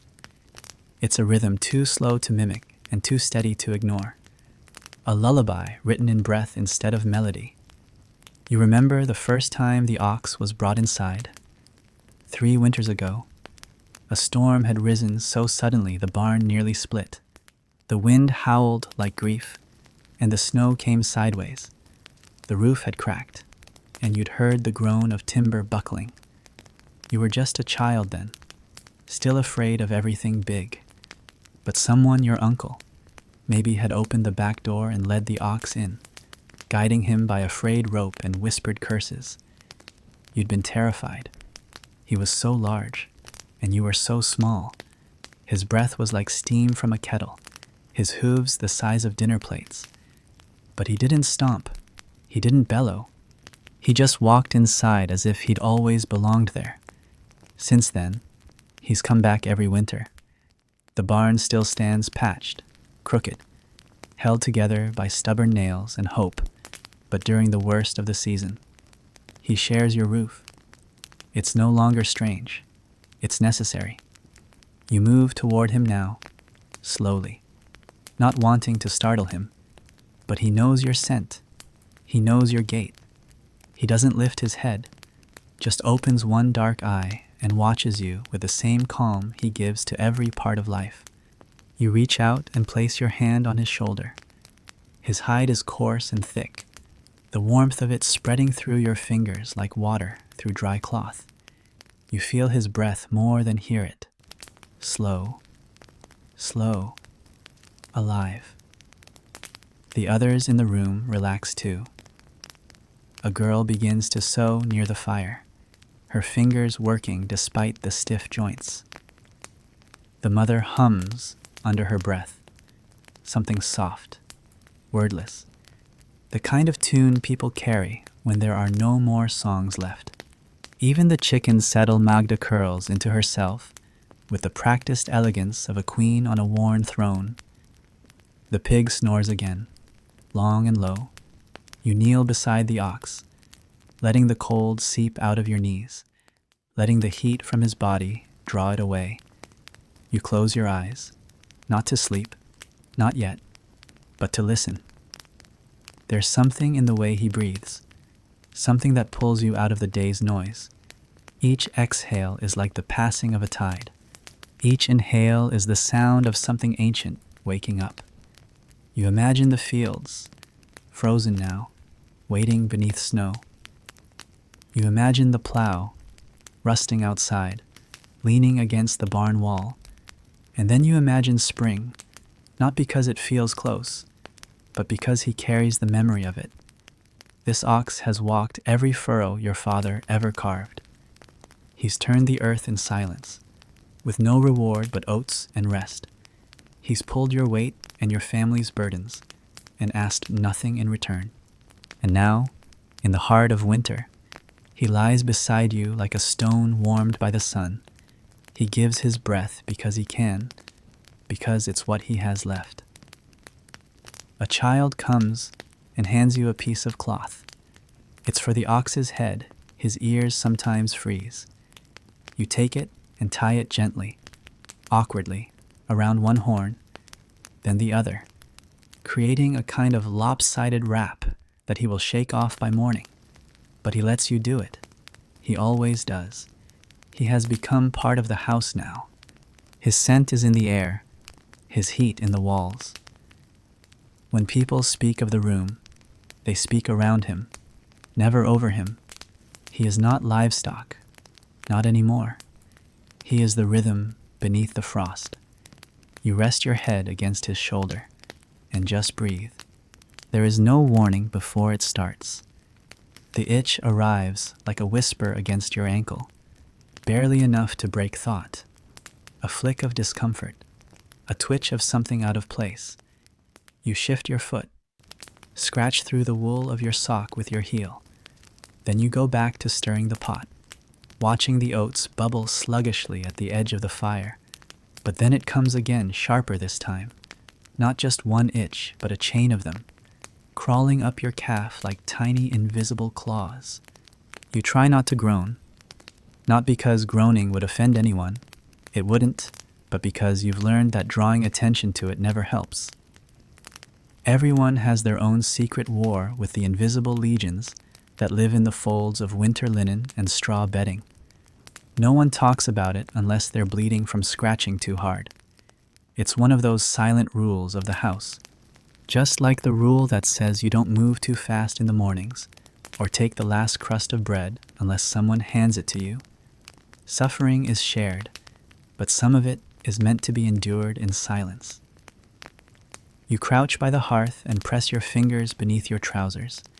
You scratch hard, teeth clenched, until the itch subsides to a burn. Then you stand again, brushing your hands against the side of your apron like the act might somehow shake free the shame of having fleas. But of course, it's not just fleas. There are lice too, and bedbugs, and other things that don't even have proper names in your language. Only old muttered curses from grandparents who swore they came from the devil's cloak. They live in the bedding, in the seams of your tunic, in the softest parts of your underclothes. They thrive in warmth and shadow, and you've given them both. You feed them with your skin, your sweat, your blood, and in return, they keep you humble. One of the boys is sitting near the ox, ideally picking at the back of his neck. You watch him for a moment, his fingers moving methodically, parting strands of hair, pulling out whatever he finds there, inspecting it in the firelight, and flicking it into the coals. He's not ashamed. He's too tired for that, too used to it. The mother sees him and sighs. She beckons him over, and he crawls to her, settling between her knees. She begins to comb through his hair with a wooden louse comb carefully carved, worn smooth from use, teeth as fine as spider legs. She doesn't speak. She doesn't smile. She just works, flicking lice into a bowl of water thick with ash, where they float like seeds waiting to drown. The girl beside her is next. She removes her scarf, loosens her plaits, and waits. The routine is ancient, nearly sacred. She winces when the comb catches a knot, but she doesn't complain. The fire crackles beside them. The pig lets out a long sigh. The cow shifts in her corner. You feel another itch rising along your forearm. You want to claw at it, tear off your sleeve and rake your skin raw. But instead, you press your palm flat against it, hard, until it hurts, until the sensation becomes something you can name. Once, not long ago, you tried boiling your tunic to kill them all. You spent the better part of a morning heating water over the fire, dipping your clothes in with a stick, watching the steam rise and hoping it meant death for all the crawling things. But when you wore them again the next day, the itching returned. You'd boiled the cloth, but not the straw, not the mattress, not the air. You've learned that winter doesn't just freeze, it feeds on stillness, on breath, on flesh. One of the chickens hops up onto the bench beside you, feathers fluffed, and begins pecking at her own side with fierce intensity. She scratches, ruffles, turns, scratches again. A tiny mite tumbles from her wing and disappears into the shadow. You shake your head. Even the animals fight the same war. You're not special, just next in line. The youngest child begins to cry. Not a loud wail, just a tired, whimpering whine. His mother hushes him and lifts him into her lap. She peels back his sleeve and examines his arm. Red marks, scratches, welts. He scratched himself raw in the night again. She reaches for a tin of tallow and rubs it gently over the sores. He winces, but leans into her shoulder. She hums low, a song without words. You bring a bowl of warm water and place it beside them. The girl thanks you with her eyes, too hoarse to speak. You nod and sit again near the fire, where the warmth keeps you from shivering, but not from scratching. There are herbs, of course, old wives' remedies, dried lavender and mint, smoke from burning juniper, vinegar baths. You've tried them all. Sometimes they help, sometimes they don't, but mostly, you endure. Because no one has the time to chase every louse, to inspect every seam. There's too much to do, too many mouths to feed, too much cold to fight. You glance down at your feet, bare now, toes splayed against the hearthstone. They're red and swollen, scratched to the bone in places. You scratch again, more gently this time, and pick out a splinter, probably from the firewood. You press your thumb into the sole, searching for the worst of the pain. It grounds you, reminds you that you still exist beyond the bites. And then, like every day, you stop scratching. Not because it's over, but because you've learned that there is a point at which the body forgets the itch. It doesn't go away. It just joins the background hum of discomfort that has become your world. Hunger, cold, dirt, itch. They are the same now, parts of a single season. You move to gather the empty bowls from the children. The boy with the raw neck smiles at you. A real smile, crooked but full. You ruffle his hair. He winces too rough but doesn't pull away. The lice will return tonight. So will the fleas. But so will the breath of the ox. And the fire, if it catches.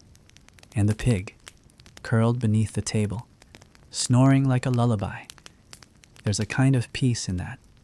Not comfort, not cleanliness, but peace. Because in the heart of winter, you learn not to ask for the world to be kind. You learn to ask only that it continue, and somehow it does. You don't see it at first. It's not like smoke or fog. There's no billow, no sudden unveiling. It arrives slowly, building itself layer by layer, until one moment you look up and realize the air is no longer empty. It hovers low, thick and quiet, a blanket of breath and heat suspended just below the rafters of the cottage. It sways with movement, stirs when a child runs past, thickens when someone exhales too deeply. It is not smoke. It is not mist. It is something living, formed by the simple fact that too many bodies have been trapped too long in too little space. This is not rare. This happens every winter, and on the coldest days, it is almost comforting proof that you have survived the night. Proof that warmth, even borrowed and stitched together from dozens of lungs and hides and hearts, can push back against the frost. It means the bodies have not yet stilled. It means the breath continues. The fire below it is barely alive, just a few sullen coals. But the steam remains because it is not only the fire that warms this place, it's the cow's low breathing, the pig's damp exhalations, the hiss of the kettle, the shifting of thick cloaks over bodies. All of it rises. All of it collects. It lingers in the air like a held breath, a question unanswered. You run your hand slowly through it as you stand. It's warm to the touch, wet. The sensation clings to your skin, settling against your wrist like fog rolling across a moor. You wipe your palm against your apron and glance around the room, suddenly more aware of just how heavy the air has become. It's in the way your hair clings to your neck, in the way your tunic sticks to your shoulders, in the droplets gathering at the edge of the ox's horn. His breath still rises in great curling plumes, now caught within this cloud rather than escaping through the rafters. The cow, lying near the wall, shifts her weight, and a puff of vapor swells from her nostrils, blending seamlessly into the haze above. The children are still playing. Two are huddled near the coals, building towers out of buttons and stone chips, giggling each time the stack topples. Another girl is brushing her doll's hair, though most of the doll's strands are just knotted threads. The boy with the louse-bitten scalp scratches behind his ear and looks up, blinking into the fog above. "What is it?" he asks. You think for a moment, then answer simply, "Breath." He nods, unsurprised. To him, the answer is sufficient. Of course it is breath. What else would it be? He doesn't yet carry the years that would let him find poetry in that answer, but he accepts it just the same. You open the window slat a crack, just enough to let some of it out, though the cold slams in like a fist. The steam curls toward the gap, reluctant, then escapes in a long, lazy ribbon. The room breathes for the first time in hours. A few of the chickens flutter their feathers. The cow exhales sharply. The air, though colder now, seems less full. You step back, letting the slat swing closed again, not fully, but just enough to keep the wind from biting. The moisture remains, but it begins to move. It no longer feels like a ceiling pressing downward. It becomes atmosphere again, part of the day, not the end of it. Someone lifts the lid off the kettle, and steam hisses upward with a kind of joy. You grab a cloth and set out cups wooden, uneven, carved by hand, one by one. You pour water and add the dried herbs you've saved, a pinch of sage, a flake of dried apple, a sprig of something not quite mint but close enough to make the water smell like spring's memory. You pass the cups around. There is no ceremony, no silence. Just small thanks murmured between fingers blown warm, between cautious sips and careful gulps. The fog above thickens again, briefly, then drifts higher, as if pleased. A girl begins to sing, not loudly, a half-song, a tune with no words. It's not meant for performance, it's just the sound that lives in her throat when she forgets to be cold. Her voice drifts into the steam. You feel it in your ribs more than your ears. The ox sighs. The pig turns over. The chickens resume their soft mutterings. The fire spits once, then settles. You notice, suddenly, that your feet are warm. You hadn't realized. The stone beneath you has absorbed enough heat to soften its bite. You roll your toes slowly, savoring the brief, rare comfort. The mother is braiding her daughter's hair now, tight and close to the scalp, to keep lice from nesting again. The girl winces, but does not protest. The rhythm of fingers through hair joins the quiet hum of the room. You reach for a rag and begin wiping the walls. Condensation gathers along the base of the beam. You press the cloth against it, soaking up the beads of water before they become mold. You've done this every day for weeks. You'll do it every day until spring. There's no thanks for this work, but you're not looking for it. The boy with the combed scalp comes and helps, his fingers smaller, quicker, sliding along the edges of the stones, catching the drips before they fall. He grins up at you when you look down. You ruffle his hair again, careful this time not to touch any sore spots. You turn your face toward the steam one last time. It has risen now, higher than before, thinner, too. The room is cooler, but clearer. You can see the beams again. The light from the window slat catches the droplets and paints the ceiling in gold and silver and gray. There's beauty in it. You weren't looking for it, but it's there. And for just a breath, just a moment, you stop thinking of fleas, or hunger, or cold. You think only of breath, the kind that lingers, the kind that lifts. She is trouble from the moment she enters the house. No one wants to say it out loud, of course, because she's valuable, because her milk is rich, because her bleats once woke the household just before the fire caught the wall. But still, she is trouble. She has never known her place the way the pig does, never understood patience like the cow, never cared for rules like the chickens reluctantly do. The goat walks into the room like it owes her something. And then, before anyone can stop her, she kicks, not out of fear, not out of pain, but out of defiance. A sharp, backward jab of her hooves against the half-barrel by the door.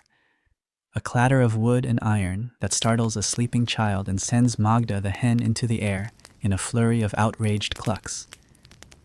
The pig snorts and stirs. The ox blinks, unconcerned. The goat pauses, then kicks again just to be sure she's been noticed. You sigh, rising from your place beside the hearth with a heaviness that isn't just physical. The goat is your charge. She always has been. You were the one who bottle-fed her after her mother died in that storm 2 winters ago. You were the one who braided that ridiculous red string around her left horn when you were younger, thinking it would mark her as yours. Now, she still wears it, not because you retie it, but because she seems to like the attention. Or perhaps she knows what it does to you, how it pulls a reluctant smile from your face, even when your fingers are raw and your boots are wet. Enough, you murmur as you cross the room. She tilts her head. One ear flicks, but she doesn't back away. She never does. You place your hand gently on her neck and guide her, step by stubborn step, toward the warmest corner left by the hearth. She resists at first, of course, makes a game of it, nudges a pot with her nose, tries to chew a corner of the linen hanging to dry. Finally, with a snort, she relents and settles down, not where you told her, but close enough. You lower yourself beside her, watching as she folds her legs beneath her with surprising grace. She always does this, moves like a creature caught between elegance and mischief, never quite sure which she prefers. The rest of the room begins to settle again. The child curls back under the blanket. The chickens return to their squabbles. The mother resumes combing lice from the boy's scalp. You rub your hands over your knees and glance at the goat. She's chewing now something invisible, maybe imaginary. She turns to look at you with pupils that are more slit than circle, more alien than familiar. And then she does it again. The kick. Not hard this time, just enough to tap your shin, just enough to remind you that she's still here, still watching, still refusing to be tamed. You sigh again, but this time, the corner of your mouth lifts. This is the dance. This has always been the dance. The goat is not like the others. The cow is stoic. The pig is practical. The ox is timeless. Even the chickens follow a logic of hierarchy and heat. But the goat, she thinks sideways. She plots. She dreams and schemes. You've caught her before, standing on a barrel to reach the bread shelf, chewing through rope to free herself from a post, nudging open the door latch with the tip of her horn. She's clever, and cleverness in winter is as dangerous as it is precious. You remember last month, when she escaped the pen and wandered into the storehouse, ate half a sack of grain before anyone noticed. Your father wanted to tether her outside for the night, said she needed to learn, but it was freezing. You wrapped her in your own coat, sat beside her on the floor, and stayed there until the anger passed.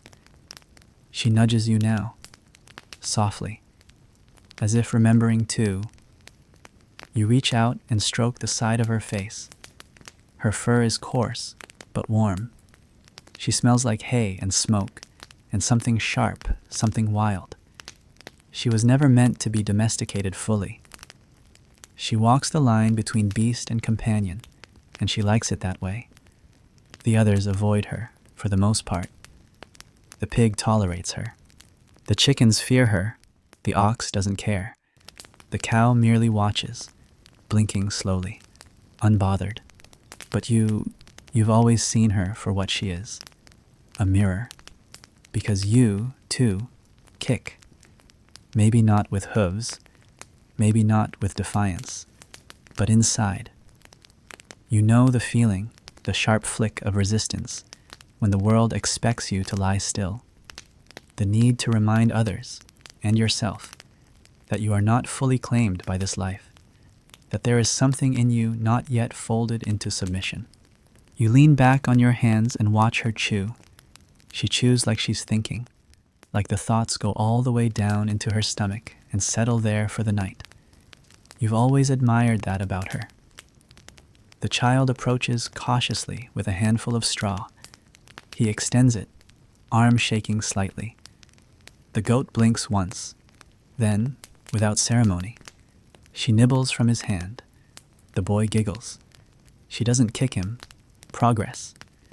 The mother glances over. You can see the pride in her eyes. Not for the goat, for the boy, for the gesture, for the moment that did not erupt in chaos. You close your eyes briefly. Let the moment stretch. Let the fire crackle. Let the goat chew. But then you knew it was coming. She kicks again. Not out, not sideways, up. Her back leg catches the underside of the kettle, sending it lurching, spilling a splash of hot water onto the hearth. The chickens scream. The pig lifts her head, startled. The boy leaps back, narrowly avoiding a scald. You reach out and catch the kettle just in time, steadying it before it topples completely. The goat stares at you, and you stare back. There is a silence so deep it almost cracks. Then you laugh. It's not a loud laugh, not a wild one, just the low, shaking chuckle of someone who's remembered what it feels like to lose control and not care. The boy laughs too. The chickens calm. The pig lies back down. The mother shakes her head, a smile barely hidden behind her hand. And the goat, she goes right back to chewing. You mop the spilled water with a rag. Set the kettle back into place. Toss a piece of carrot root to the goat, who ignores it. Outside, the wind howls again. A low moan pressed through cracks in stone and wood, the voice of a season that never learned to ask nicely. But inside, the warmth holds, the breath lingers, the fire glows faintly, and the goat defiant, ridiculous. Beloved settles back into her corner. Tomorrow she will kick again. But tonight, she is part of the story, and the story is still being written. It begins, as it always does, with a cough. Not a loud one, not the kind that calls the room's attention or earns a mother's immediate alarm, but the quiet kind. The kind that doesn't sound like a threat at first. A breath that ends with a catch. A wheeze pressed down like a secret. You hear it just before the fire gives its last snap.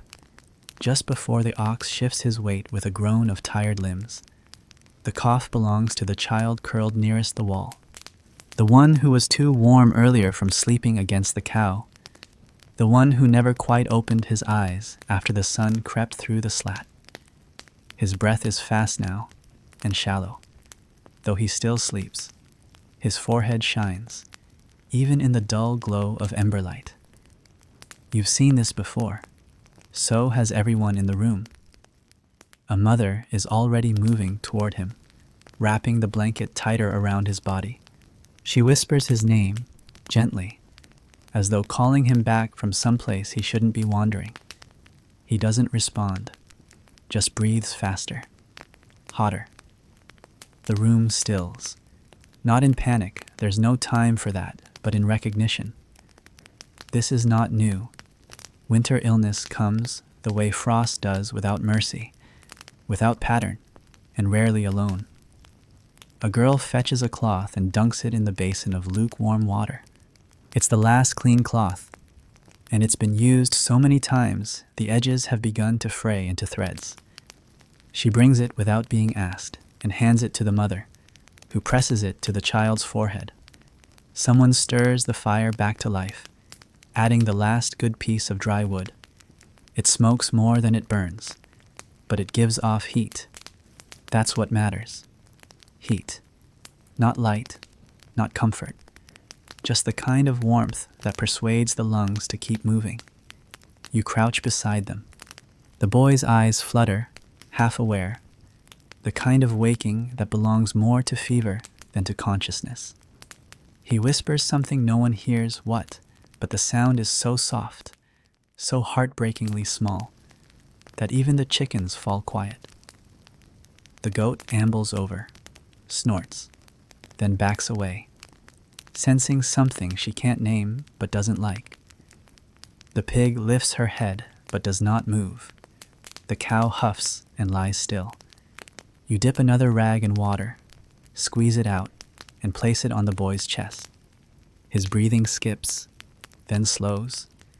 You exchange a glance with the mother. No words are needed. You both know this could turn either way. There is no doctor to call. The one from the neighboring village hasn't come since autumn, and the apothecary's wagon hasn't made it past the pass in weeks. The herbs you have left are few, and most are useless against a fever like this. There's yarrow, a bit of dried elderflower, a pouch of willow bark, though it's been chewed on by mice. You choose the elderflower, crumble it into the warm water, and soak another cloth. The fire hisses. Someone is muttering a prayer in the corner, too quietly to hear the words. It might be to God. It might be to the spirit of the house. It might be to no one at all. The boy's sister kneels beside him, takes his hand, and wraps it in hers. She doesn't cry. Not yet. But her lip is trembling, and you can see the effort it takes to keep her shoulders still. You remember the last time it happened. 2 winters ago, the neighbor's son, he was just a little older, had the same fever, the same blank stare. One night, he simply stopped breathing.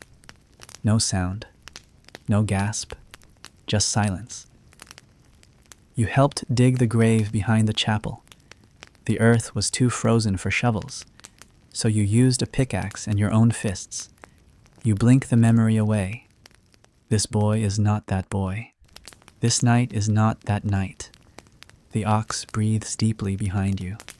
That sound steady, slow, the measured rhythm of something grounded anchors the room.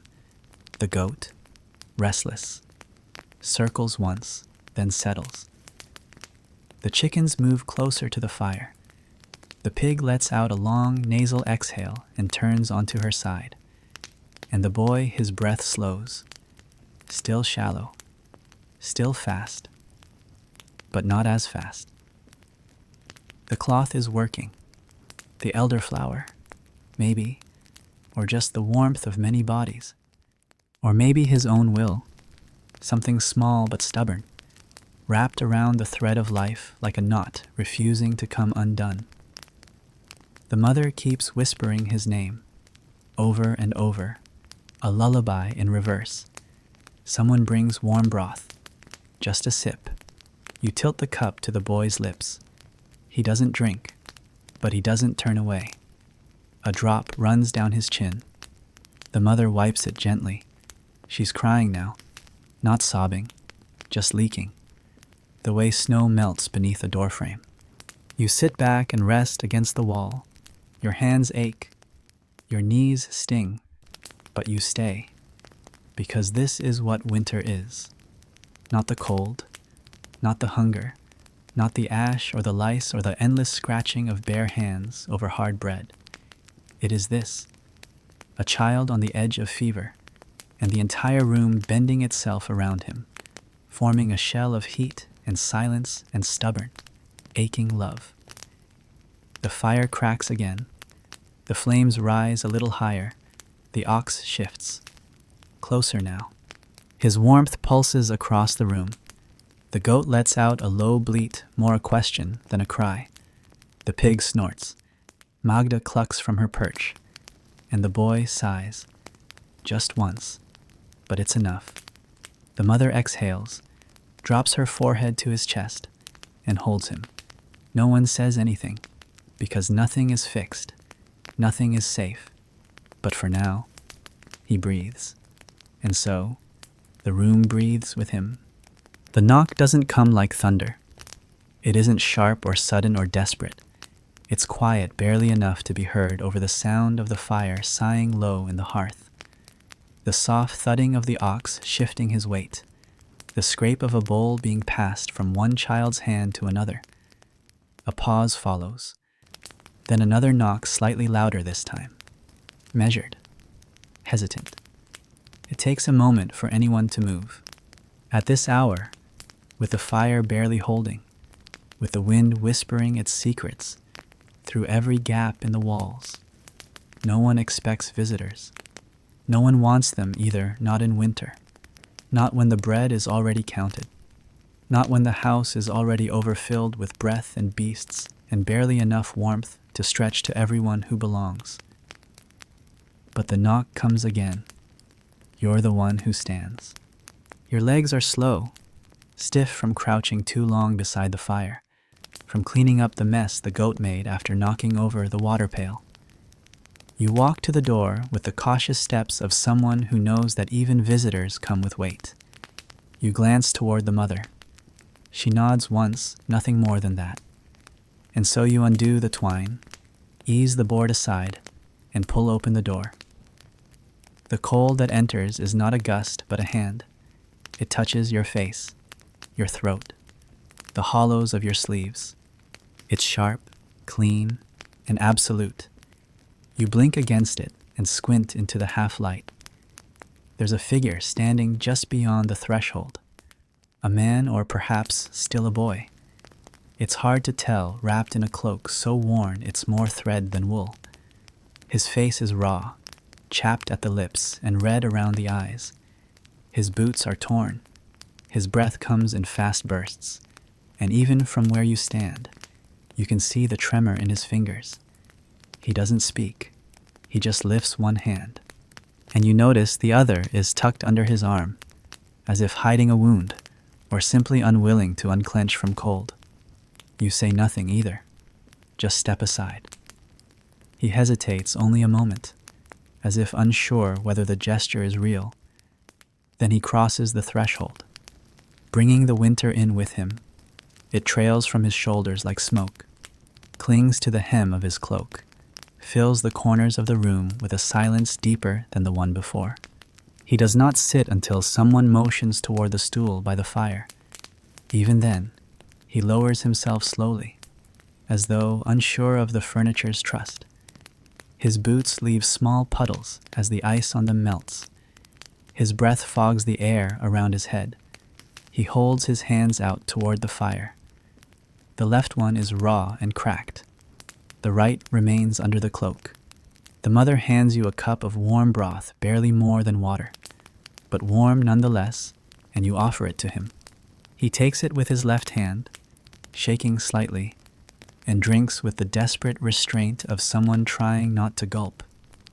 He still hasn't spoken. The others are quiet too. The goat glances his way, snorts once, then settles again. The pig doesn't bother lifting her head. The ox watches from across the room, his gaze unmoved.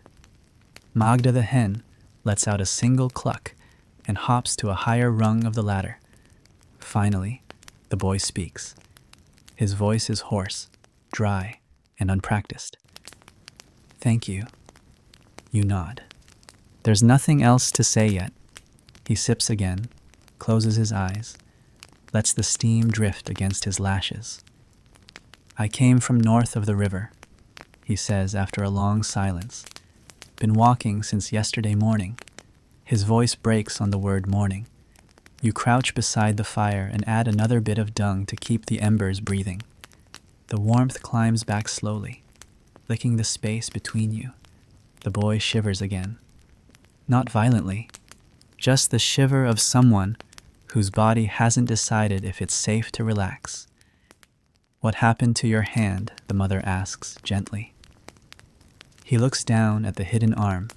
Then, slowly, he pulls it free.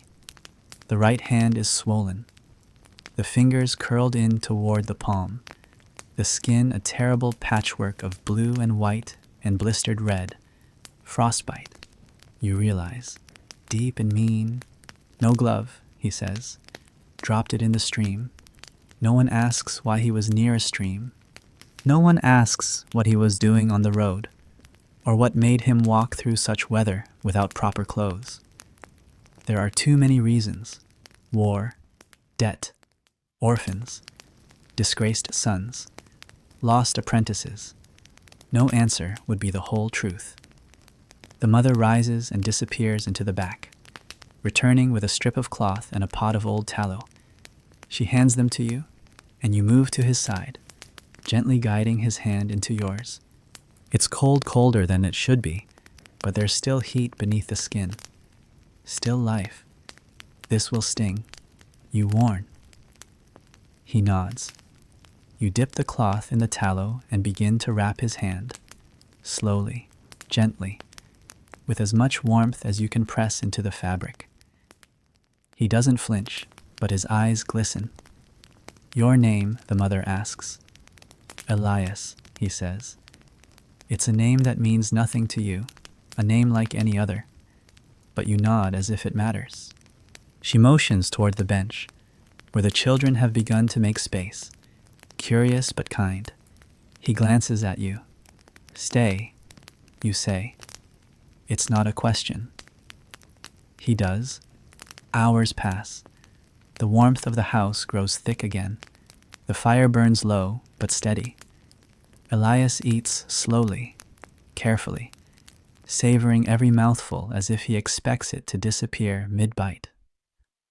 The children show him their carved animals. The boy with the lice comb brings him a scrap of cloth to wrap around his legs. The goat kicks over the pail again. He laughs. It's hoarse and short, but real. Later, as night leans in hard against the walls, you give him a place near the ox. The beast does not object. Elias lies down on the straw with a grunt of relief, curling beneath the wool the mother provided. His eyes close almost immediately. You sit beside the fire long after the others sleep, watching his breath rise and fall. You think about his hand, about how close he came to losing it. You think about all the things people lose on roads like the one he walked, but for now, he is here. His hands may be cold, but his breath is warm. You always expect it to happen in the dead of night. That's the story people tell, isn't it? That death in winter comes like a thief, silent and shrouded, slipping into the breath between dreams and slipping out with something precious. You think it will come when the hearth has gone cold, when even the ox can't summon enough warmth to push back the frost.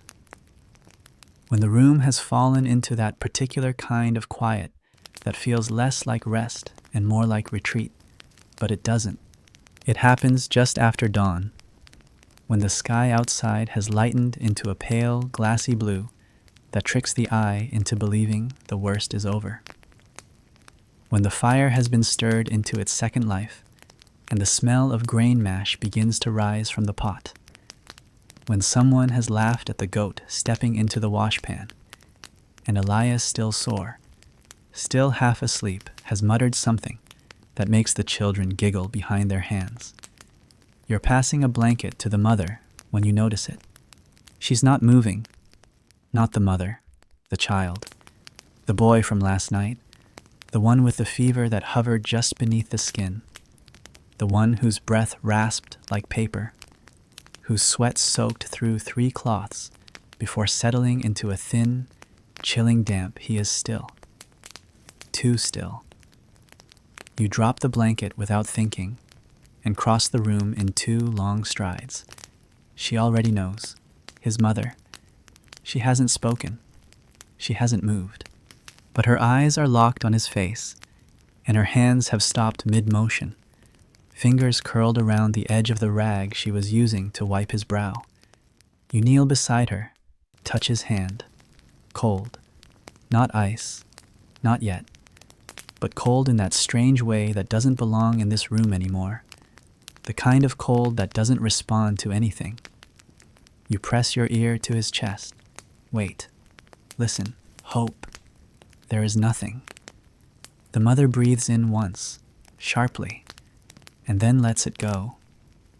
There is no scream, no wail, no sudden collapse, only the soft, dry gasp of a body letting grief in like an old friend come to call. The room shifts, slowly, without sound. The children stop their playing. Elias sits up, blinking as if pulled from another world. The goat, oddly, goes still. The pig snorts once and lies down again. The cow lifts her head. The ox exhales. And then the mother moves, not quickly, not with panic, just with the stillness of someone who has done this before, or who has been waiting for this without knowing it. She pulls the blanket up to his chin, adjusts it gently, presses her lips to his forehead. Then she stands. You don't ask if she's all right. You don't ask what she needs. You just rise and go to fetch the linen. The good one. The one saved for moments like this. The children don't cry yet. One of the girls begins to, but her sister takes her hand and shakes her head. Not yet. There will be time for tears. But not yet. You lift the boy with the help of Elias, who winces as he steadies the body's legs.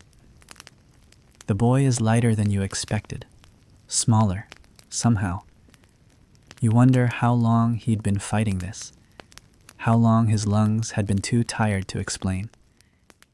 You lay him gently near the wall, away from the hearth, on the woven mat that serves as a resting place for the dead, until the ground can open for them. It's not the first time you've done this. It will not be the last. The room remains quiet.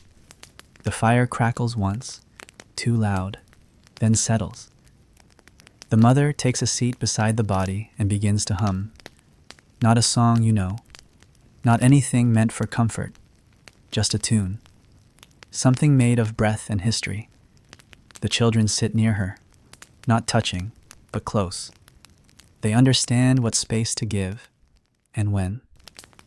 These are children raised by cold. They know what it takes.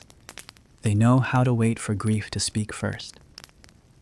Elias kneels beside you, says nothing. You fold the cloth over the boy's chest, tuck it beneath his arms. The goat moves forward now, slowly, with uncharacteristic care. She sniffs the edge of the mat, then backs away. Not afraid, just respectful, in her own strange way. She returns to her spot by the door and curls up, eyes closed. You go to the hearth and stir the pot. Not because you're hungry, not because anyone is, but because something must be done. Something warm must exist in this moment. As you stir, you think of how death in winter always feels like a betrayal, as if the cold, having taken the crops and the sun and the green softness of the hills, still wants more, as if it cannot bear to leave even the smallest ember untouched. The boy had so little to give, and yet winter asked again. But here's the thing, the fire still burns, the pig still sleeps, the ox still breathes, the mother still hums, and outside, beyond the snow-caked window, the sky brightens further, not with the promise of warmth, but with the promise of time. Another day, another cold day, but a day nonetheless. You bring the pot to the fire and ladle some broth into a cup. Set it beside the mother. She nods. Her eyes are dry. You sit beside her for a long while, letting the silence settle between you. Eventually, the girls begin to plait the edge of the funeral cloth, just small braids at the corners. It's something they do, a tradition passed down by someone's grandmother, meant to honor the soul's journey. You never asked where it came from. It doesn't matter. The fingers remember, even when the mind doesn't. The chickens begin to peck again. The goat rises and knocks over a pot.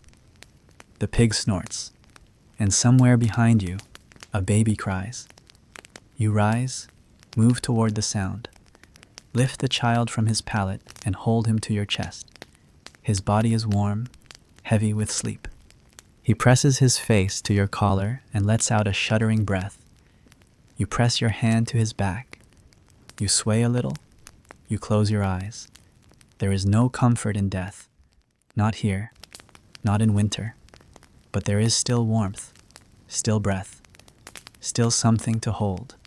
There is a moment every night, without fail, when the work ends. Not because it is finished, but because it simply cannot continue.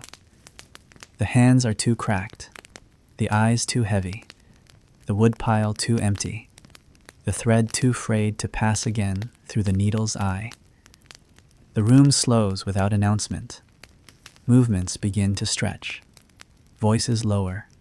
Even the goat, so fond of her rebellions, folds her legs beneath her without defiance. The pig turns her great body with a grunt and a thud, curling into the corner like a stone that remembers it was once alive. The chickens, high on the crossbeam, have long since tucked their beaks into their wings. Magda twitches in her sleep, dreaming perhaps of dust baths and sun. No one says, "It's time." It simply is. You begin by laying out the layers of old linen, rough wool, and flattened straw. The same materials, the same motions, every night of every winter, performed with the solemnity of a ceremony that has outlived its origin. The children know where to go. The oldest take the edges, closer to the wall where the wind sometimes breathes through the stone. The younger ones are ushered inward, toward the warm belly of the room. Elias, still recovering, is offered a place beside the ox. He tries to refuse, but the mother gives him a look that brooks no argument, and he folds his body down without protest, one hand still loosely wrapped in tallow-soaked cloth. The mother lays beside the baby, pulling him into the curve of her body. Her other children nestle near, pressing their spines to her. their legs overlapping like tangled roots. One of them, half asleep, reaches backward and catches his sister's hand. She doesn't move it away. You do not join them yet. There are tasks still to finish. A bit of ash to scrape from the hearth, water to pour from kettle to basin for tomorrow. You walk the room in slow, quiet steps, careful not to stir those already slipping beneath sleep's surface. The ox watches you, his great head low, his eyes soft with something that feels like recognition. When at last you allow yourself to lie down, it is beside the fire, which has faded to a dull orange glow. You pull the edge of the wool blanket over your shoulder and feel the roughness of its weave against your cheek. It is scratchy. It is old. It is yours. There is no pillow, only a bundle of straw wrapped in a bit of cloth. But you mold it to the shape of your skull and let it cradle you.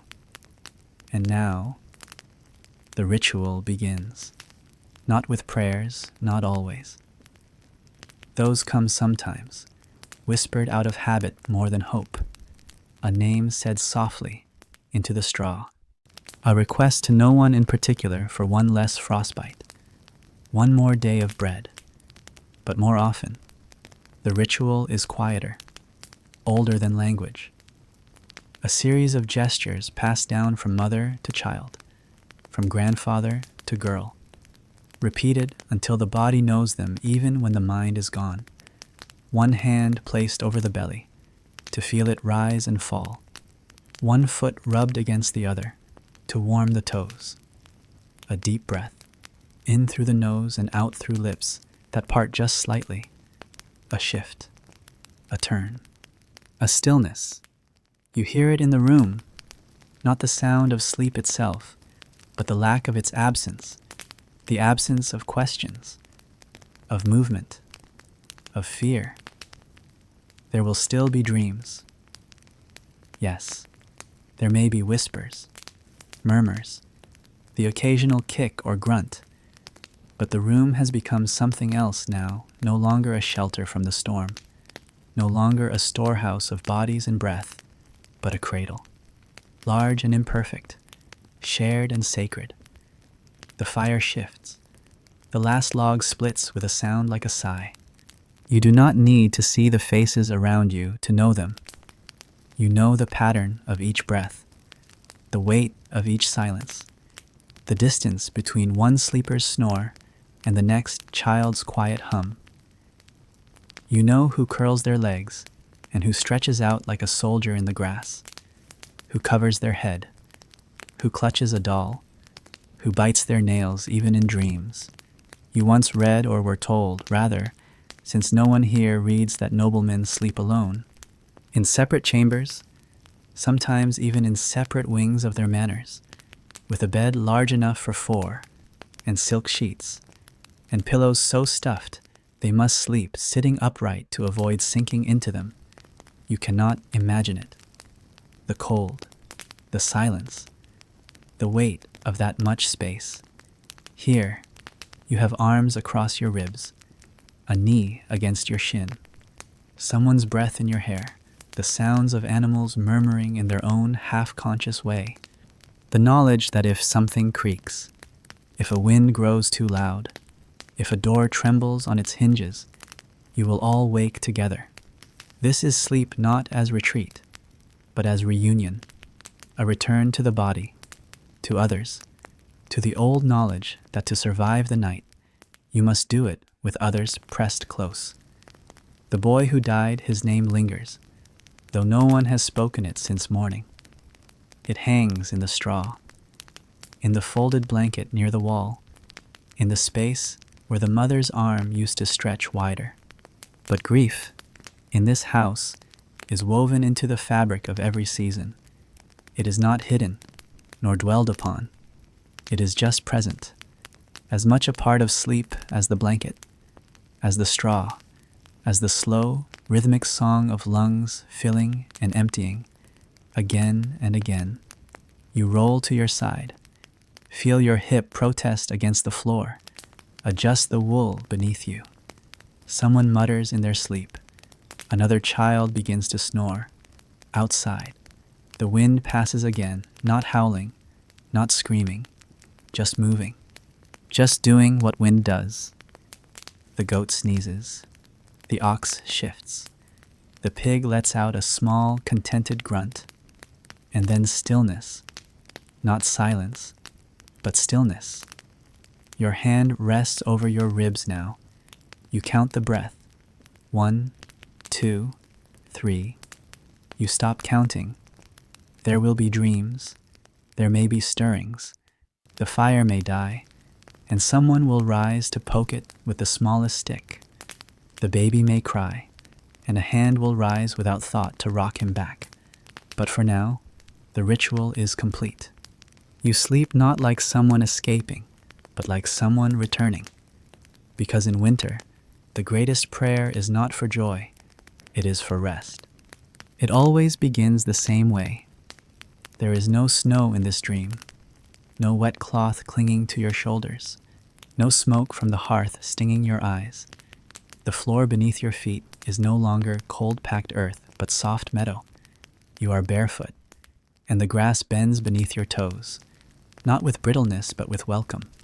The wind that moves across your skin is warm, not sharp, and it smells not of wood smoke or sweat, or the sour tang of livestock, but of something you can never quite name, something sweet and distant, like memory just out of reach.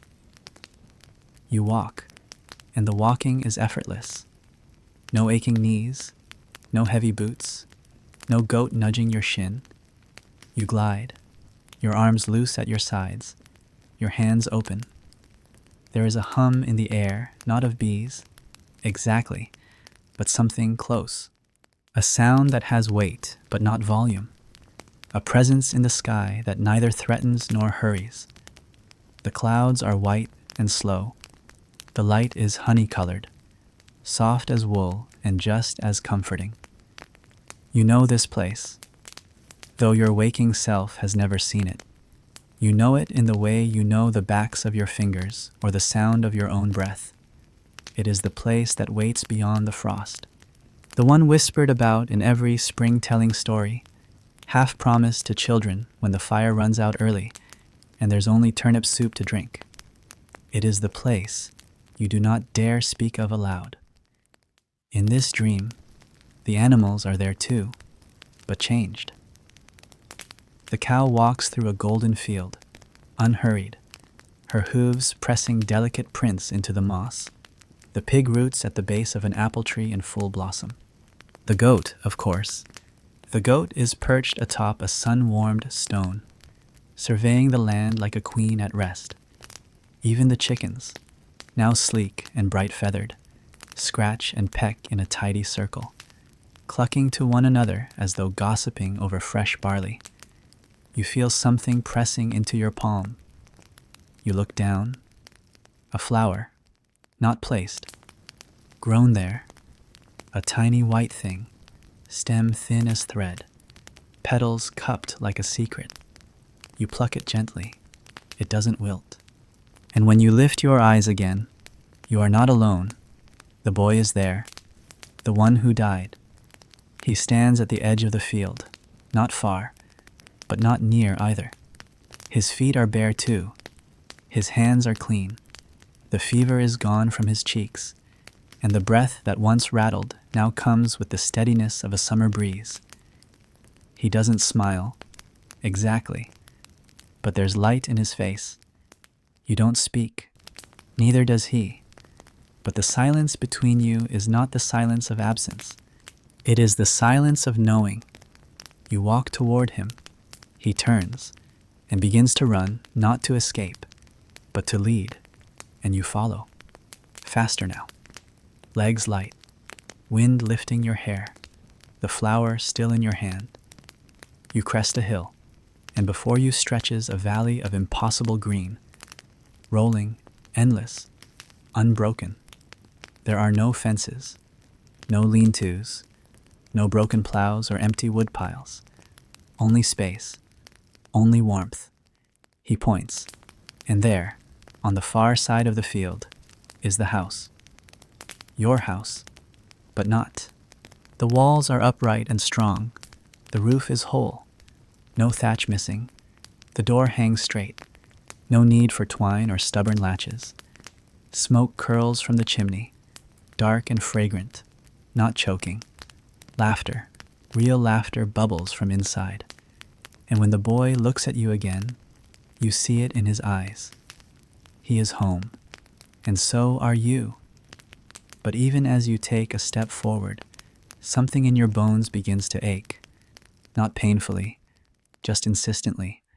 A pull, a call. The dream begins to fold around the edges. The wind starts to lose its warmth. The clouds shift.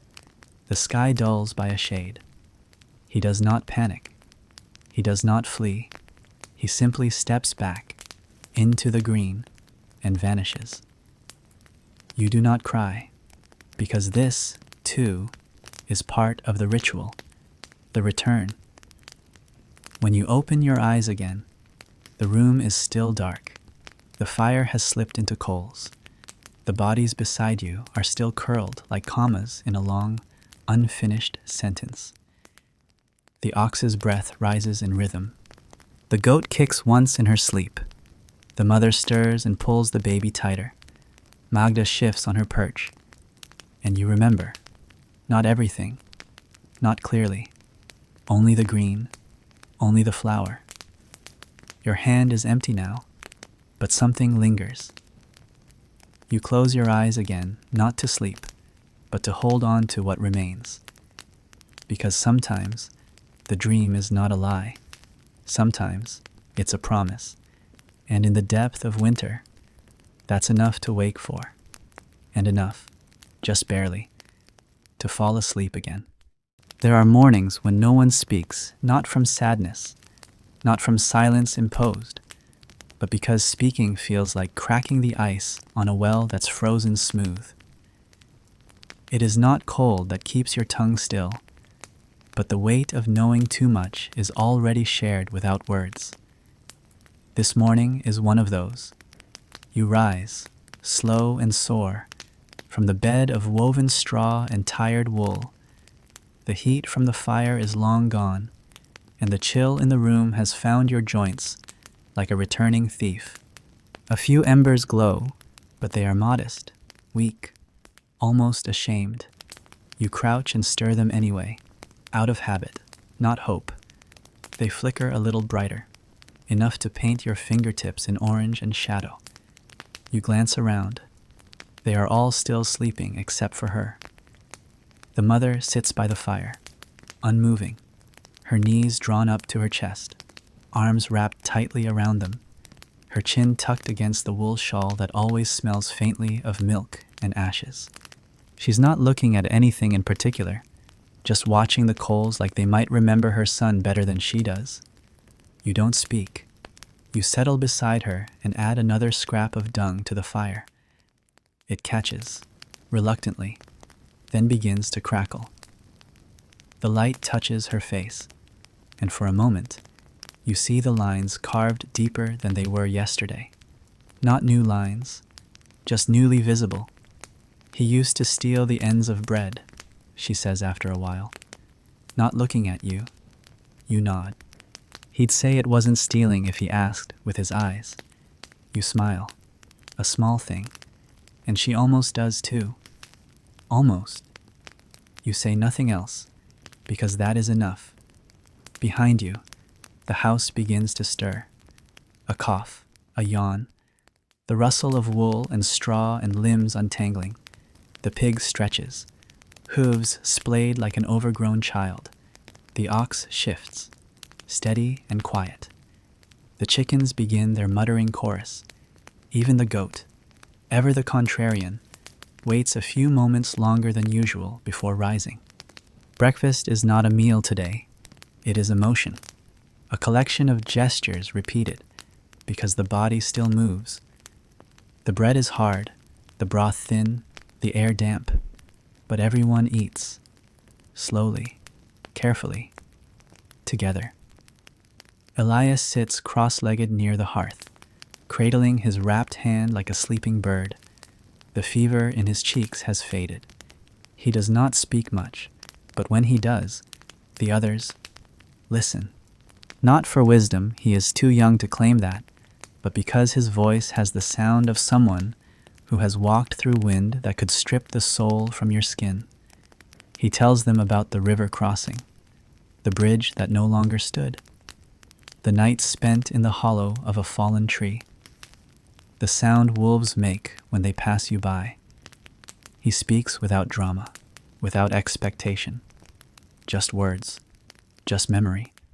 And it is memory that binds the room tighter than wool, because everyone here carries it. Everyone knows what it means to walk with something heavy in your chest, and to set it down, just briefly, beside a fire not made to last. The girl who lost her doll in the frost 3 winters ago, she still touches her pocket every morning, as if hoping it might return.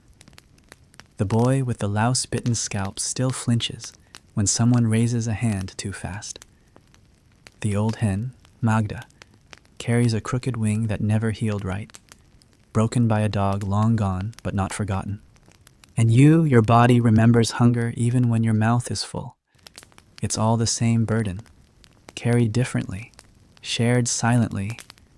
You begin the chores, not because the day demands it, but because movement has become the way you tell time. The woodpile needs restocking what little is left. The floor needs sweeping. Again. The pots must be rinsed, the straw shaken, the cloths hung to dry even though the air is too wet to do the job.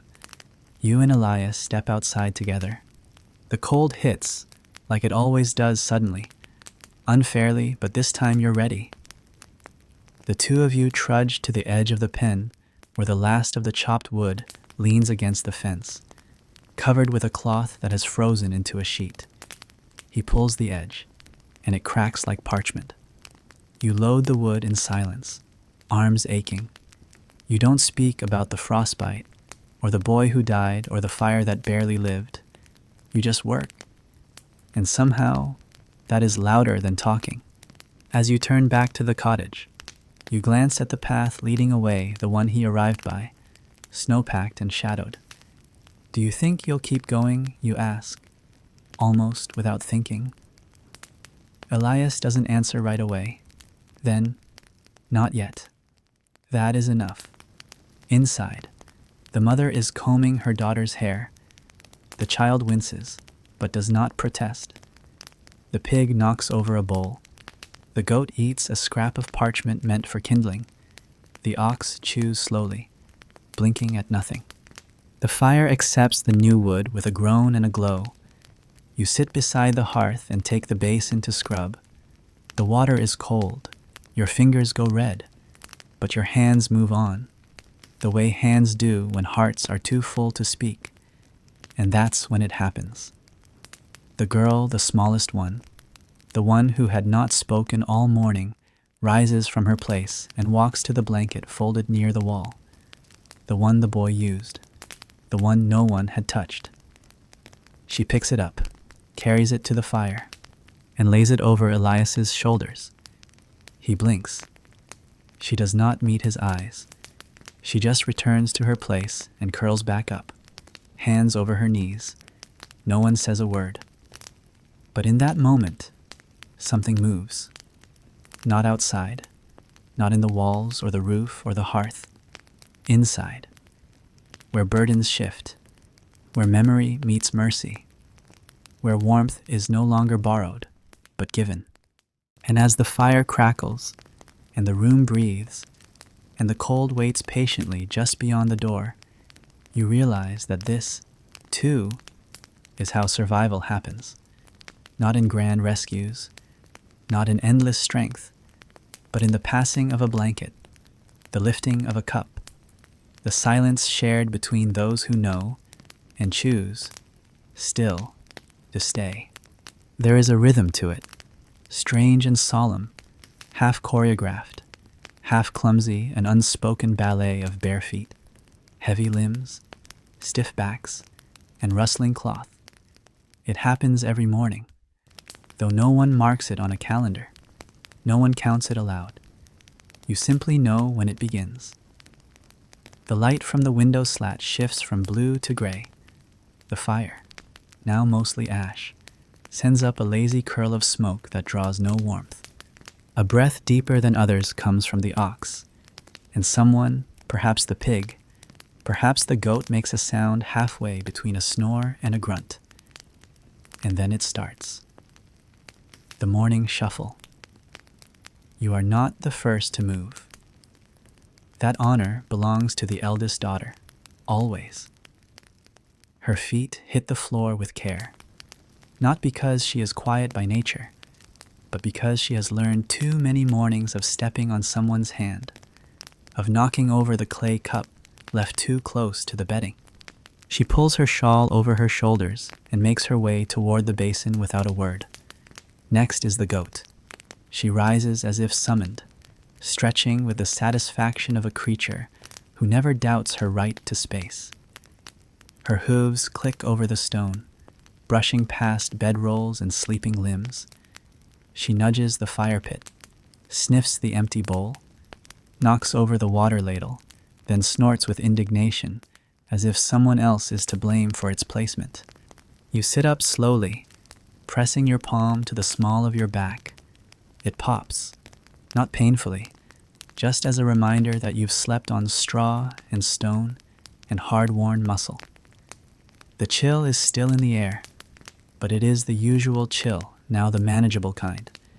Not the razor-edged cold of pre-dawn, not the cold that feels like it's been hunting you all night. The others begin to rise. The boy who cried in his sleep curls into himself one last time before standing. The girl with the braid tries to smooth it with fingers as frayed as the ends of her tunic. The mother stretches her legs beneath the woven cover, reluctant to wake the baby still tucked beneath her arm. Even Elias, slow as he's been, shifts upright. He blinks at the light. His face is pale, lips cracked, but his eyes are clearer than they were yesterday. He adjusts the blanket over his shoulders, doesn't speak. But you see the way his jaw flexes, already preparing for a day he did not expect to survive. Outside, the pig lets out a groan that turns into a sneeze. She pushes against the door with her snout, then steps back and waits, knowing someone will open it soon. The chickens are rustling on their beam, wings shuffling, claws scrabbling for balance. Magda drops down first. As always, she lands with a heavy thud, ruffles her feathers, and surveys the floor like a general returning to a battlefield. The mother moves next. Her movements are slower than usual, her face unreadable. She presses her lips to the baby's hair, then hands him off to her daughter, and rises to her feet. She begins to fold the sleeping cloth, the one that had lain beside the wall for days, now unused, now unspoken for. She folds it gently, then sets it aside without ceremony. Breakfast is not a meal this morning. It is a gathering. The last round of bread from yesterday is torn in silence. A thin mash of oats is passed in a clay bowl, each person taking a turn, eating with fingers or with splinters of wood whittled into spoons. There is no talk of taste, only of portions, only of order. The goat tries to steal a bit. She is pushed away. She returns. She is ignored. You open the door to let the pig out. The cold rushes in like a warning, but no one flinches. The pig waddles through, snorting with purpose, and the chickens follow Magda first, two more in quick succession, and one who pauses on the threshold, unsure, before finally darting outside like a child late for school. Elias stands, using the wall for balance. He limps slightly as he makes his way toward the door, then turns and looks at you. "I can help with the water," he says, voice rough. You nod. Hand him the bucket. He takes it with his left hand, his only useful hand now, and heads out into the light. You follow. feet crunching over frozen earth. The morning sky heavy with cloud, but dry for now. The path to the well is familiar, but still difficult. Snow has drifted over the ruts. The edge of the trough is iced. You take turns breaking it. The cold water splashes over your knuckles, bites hard, but you grip the bucket anyway, teeth clenched against the sting. Back inside, the house is a storm of quiet motion. The girl scrubs yesterday's pot. The boy picks lint from the chicken's nesting straw. The mother begins mending the shawl she's worn every day since the first frost. The ox stands, stretches, and begins his slow steps toward the pen. You open the second door and let him pass. He pauses as he exits, just long enough to feel like he's offering a wordless farewell, or maybe just checking the weather. The goat tries to follow him. You grab her horn, redirect her with a gentle shove. She glares at you as only goats can. The morning moves on. Clothes are shaken out and hung near the hearth. The last of the clean cloth is laid over the washboard. The ashes from the night fire are swept into a pail. The empty pot is filled again. The door is closed and opened again, a dozen times. Each time a gust sneaks in. Each time a body pushes out. The room breathes. And all of it, every step, every scrape, every sip is part of the shuffle. The ritual of continuing, of saying yes, again, yes, still, yes, together. At one point, Elias returns, face windburned, eyes steady. He hands off the full bucket. Water sloshes over the edge. He does not apologize. No one expects him to. The baby cries once, then settles. The mother hums a bit of song, nothing with words, just a tune remembered from someone long gone. You feel your body moving without instruction. You do what needs doing, not because it's expected, but because it's woven into your bones now, because motion is easier than mourning, because repetition is its own kind of prayer. You catch the boy staring at the folded blanket near the wall. He does not cry. He turns back to the hearth and feeds the fire. And the morning, for all its weight, does not break. It simply continues. And you continue with it, not because you are strong, but because you are many, and because the shuffle slow, clumsy, necessary is always better when shared. The same night. Again. The light fades earlier now. You'd swear the sun barely lifted its head before beginning its descent again, as though the sky itself is tired of winter.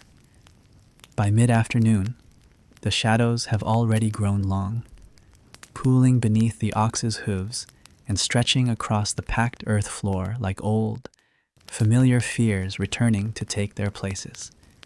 No one says anything, but everyone knows night is returning, again, just like the one before. You've done all that could be done. The cloths are rinsed and hung, though the air is too wet to dry them. The last of the bread has been divided small, rough pieces placed gently in hands that no longer ask for more. The fire has been rebuilt, the kindling coaxed into flame with more patience than strength. Water has been fetched, the floor swept, the goat tethered, though she will wriggle loose before dawn, as she always does. There is nothing left to do but wait for the dark and gather. It starts slowly, as it always does. The ox is first to lie down tonight. Not out of exhaustion, he never shows it, but with the dignity of someone who knows his place and his purpose. He stretches his massive frame along the north wall, where the wind sneaks through, his warmth already reaching the stones. The mother guides the baby into the space beside him, tucking him into the crook of his elbow, as if placing him in the arms of a guardian made of breath and weight. The pig comes next. She plods over from her rooting spot, circles once, and flops heavily by the hearth. Her bulk pushes warmth into the room like bellows. She smells of damp earth and old straw. No one minds. She is part of the rhythm now. The children follow. One by one, they lay themselves into the straw beds, the youngest curling like kittens into the belly of the group. The older ones arrange themselves at the edges, pressed back against the wall, taking the cold so the smaller ones don't have to. The chickens settle on their beams. Magda flutters down and waddles beneath the bench tonight. It seems she will sleep on the ground. She picks a spot between the goat's usual corner and the base of the fire's glow. She fluffs her feathers. She is still. You look around the room and wait. Then she comes, the goat, stubborn until the end, but even she cannot resist the inevitable pull of warmth. She saunters from her tether, which hangs empty now, slack as a broken promise. She moves like she owns the dusk. Her hooves click softly over the stone floor. She pauses once, glancing toward the bucket she overturned earlier, then makes her way to the fire. But tonight, she does something different. She doesn't curl up near the door. She walks straight into the center of the circle, past the pig, past the ox, even past the girl with the braid and curls herself against Elias. He doesn't flinch. He just smiles. And with that, the circle is complete. You are the last to lie down. You check the latch, reinforce the door with twine, stir the coals one final time. Then you slide into the space left beside the ox's shoulder, shoulder brushing fur, feet touching the outermost child's toes. The wool blanket is threadbare, but it is shared. There are elbows and ribs. There are cold fingers searching for warmth. But no one complains. Not anymore. Because this is the same night. Again. But not quite. The fear is still there.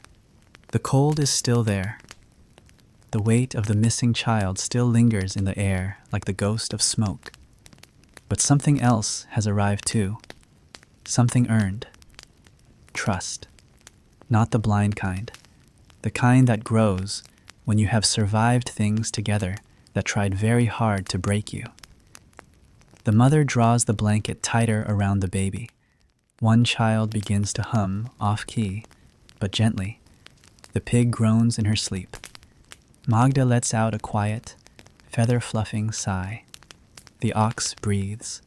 The goat snores. And you close your eyes. It is loud, in its way. This stillness, this shared surrender, but it is no longer frightening. The fire burns low. It doesn't need to be large. The bodies now carry what the flames can't. The wind claws at the corners of the house, but it doesn't come in. The snow presses down outside, but the beams hold. And inside you are human, yes, but you are also creature. You are part of the herd now, of the flock, of the burrow. You have joined something older than words, a pact between breath and body and shelter. The kind of pact made not with signatures or vows, but with bruised knees and soot-smudged cheeks, and the sound of 5 creatures breathing in time. You whisper goodnight not aloud, just in your mind, to the pig, to the ox, to the goat, to Elias, to the girl beside you who holds your hand without asking, to the mother who hums because there are no more stories left, to the boy who is not here, but is, and to the fire, which still burns. Tomorrow, the cold will come again. The goat will knock over the bucket. The ox will walk out slow. The bread will run low. The lice will bite. And the river will remain frozen. But tonight you are together. You are full, not of food, but of closeness. And it is enough. The same night, again, and you are ready for it. The fire has faded now, burned down to soft red memory. No one speaks. Not because there's nothing left to say, but because the silence has become enough. The kind that stretches, not like a void, but like a blanket. A silence stitched together by breath and backs and bodies pressed close. Outside, the cold has settled in fully, wrapping the world in frost and hush. You hear nothing but the shifting of wool, the snuffle of the pig in sleep, the whisper of straw beneath slow-moving limbs. The ox breathes like a drum beneath you. The goat shifts and curls tighter. A child's foot brushes yours, and you don't pull away. Tonight, no one sleeps alone. The mother is somewhere near the center, arms wrapped around the baby, and the grief she doesn't wear on her face. Elias lies beside the goat, finally warm. The fire may not last the night, but it no longer has to. Warmth lives in what you've gathered. And so, you breathe. Not for escape, but for anchoring. You do not have to follow every word. You do not have to understand every silence. You are not here to prove anything. You are only here to be, and being, tonight, is enough. Let the night stretch as long as it needs to. Let the cold press against the door it will not get in. Let the same night come again, and again, and again. Because now, you know how to meet it. You've walked far enough tonight. Lay your weight down. Let the straw carry it. If your eyes are closed already, sleep well.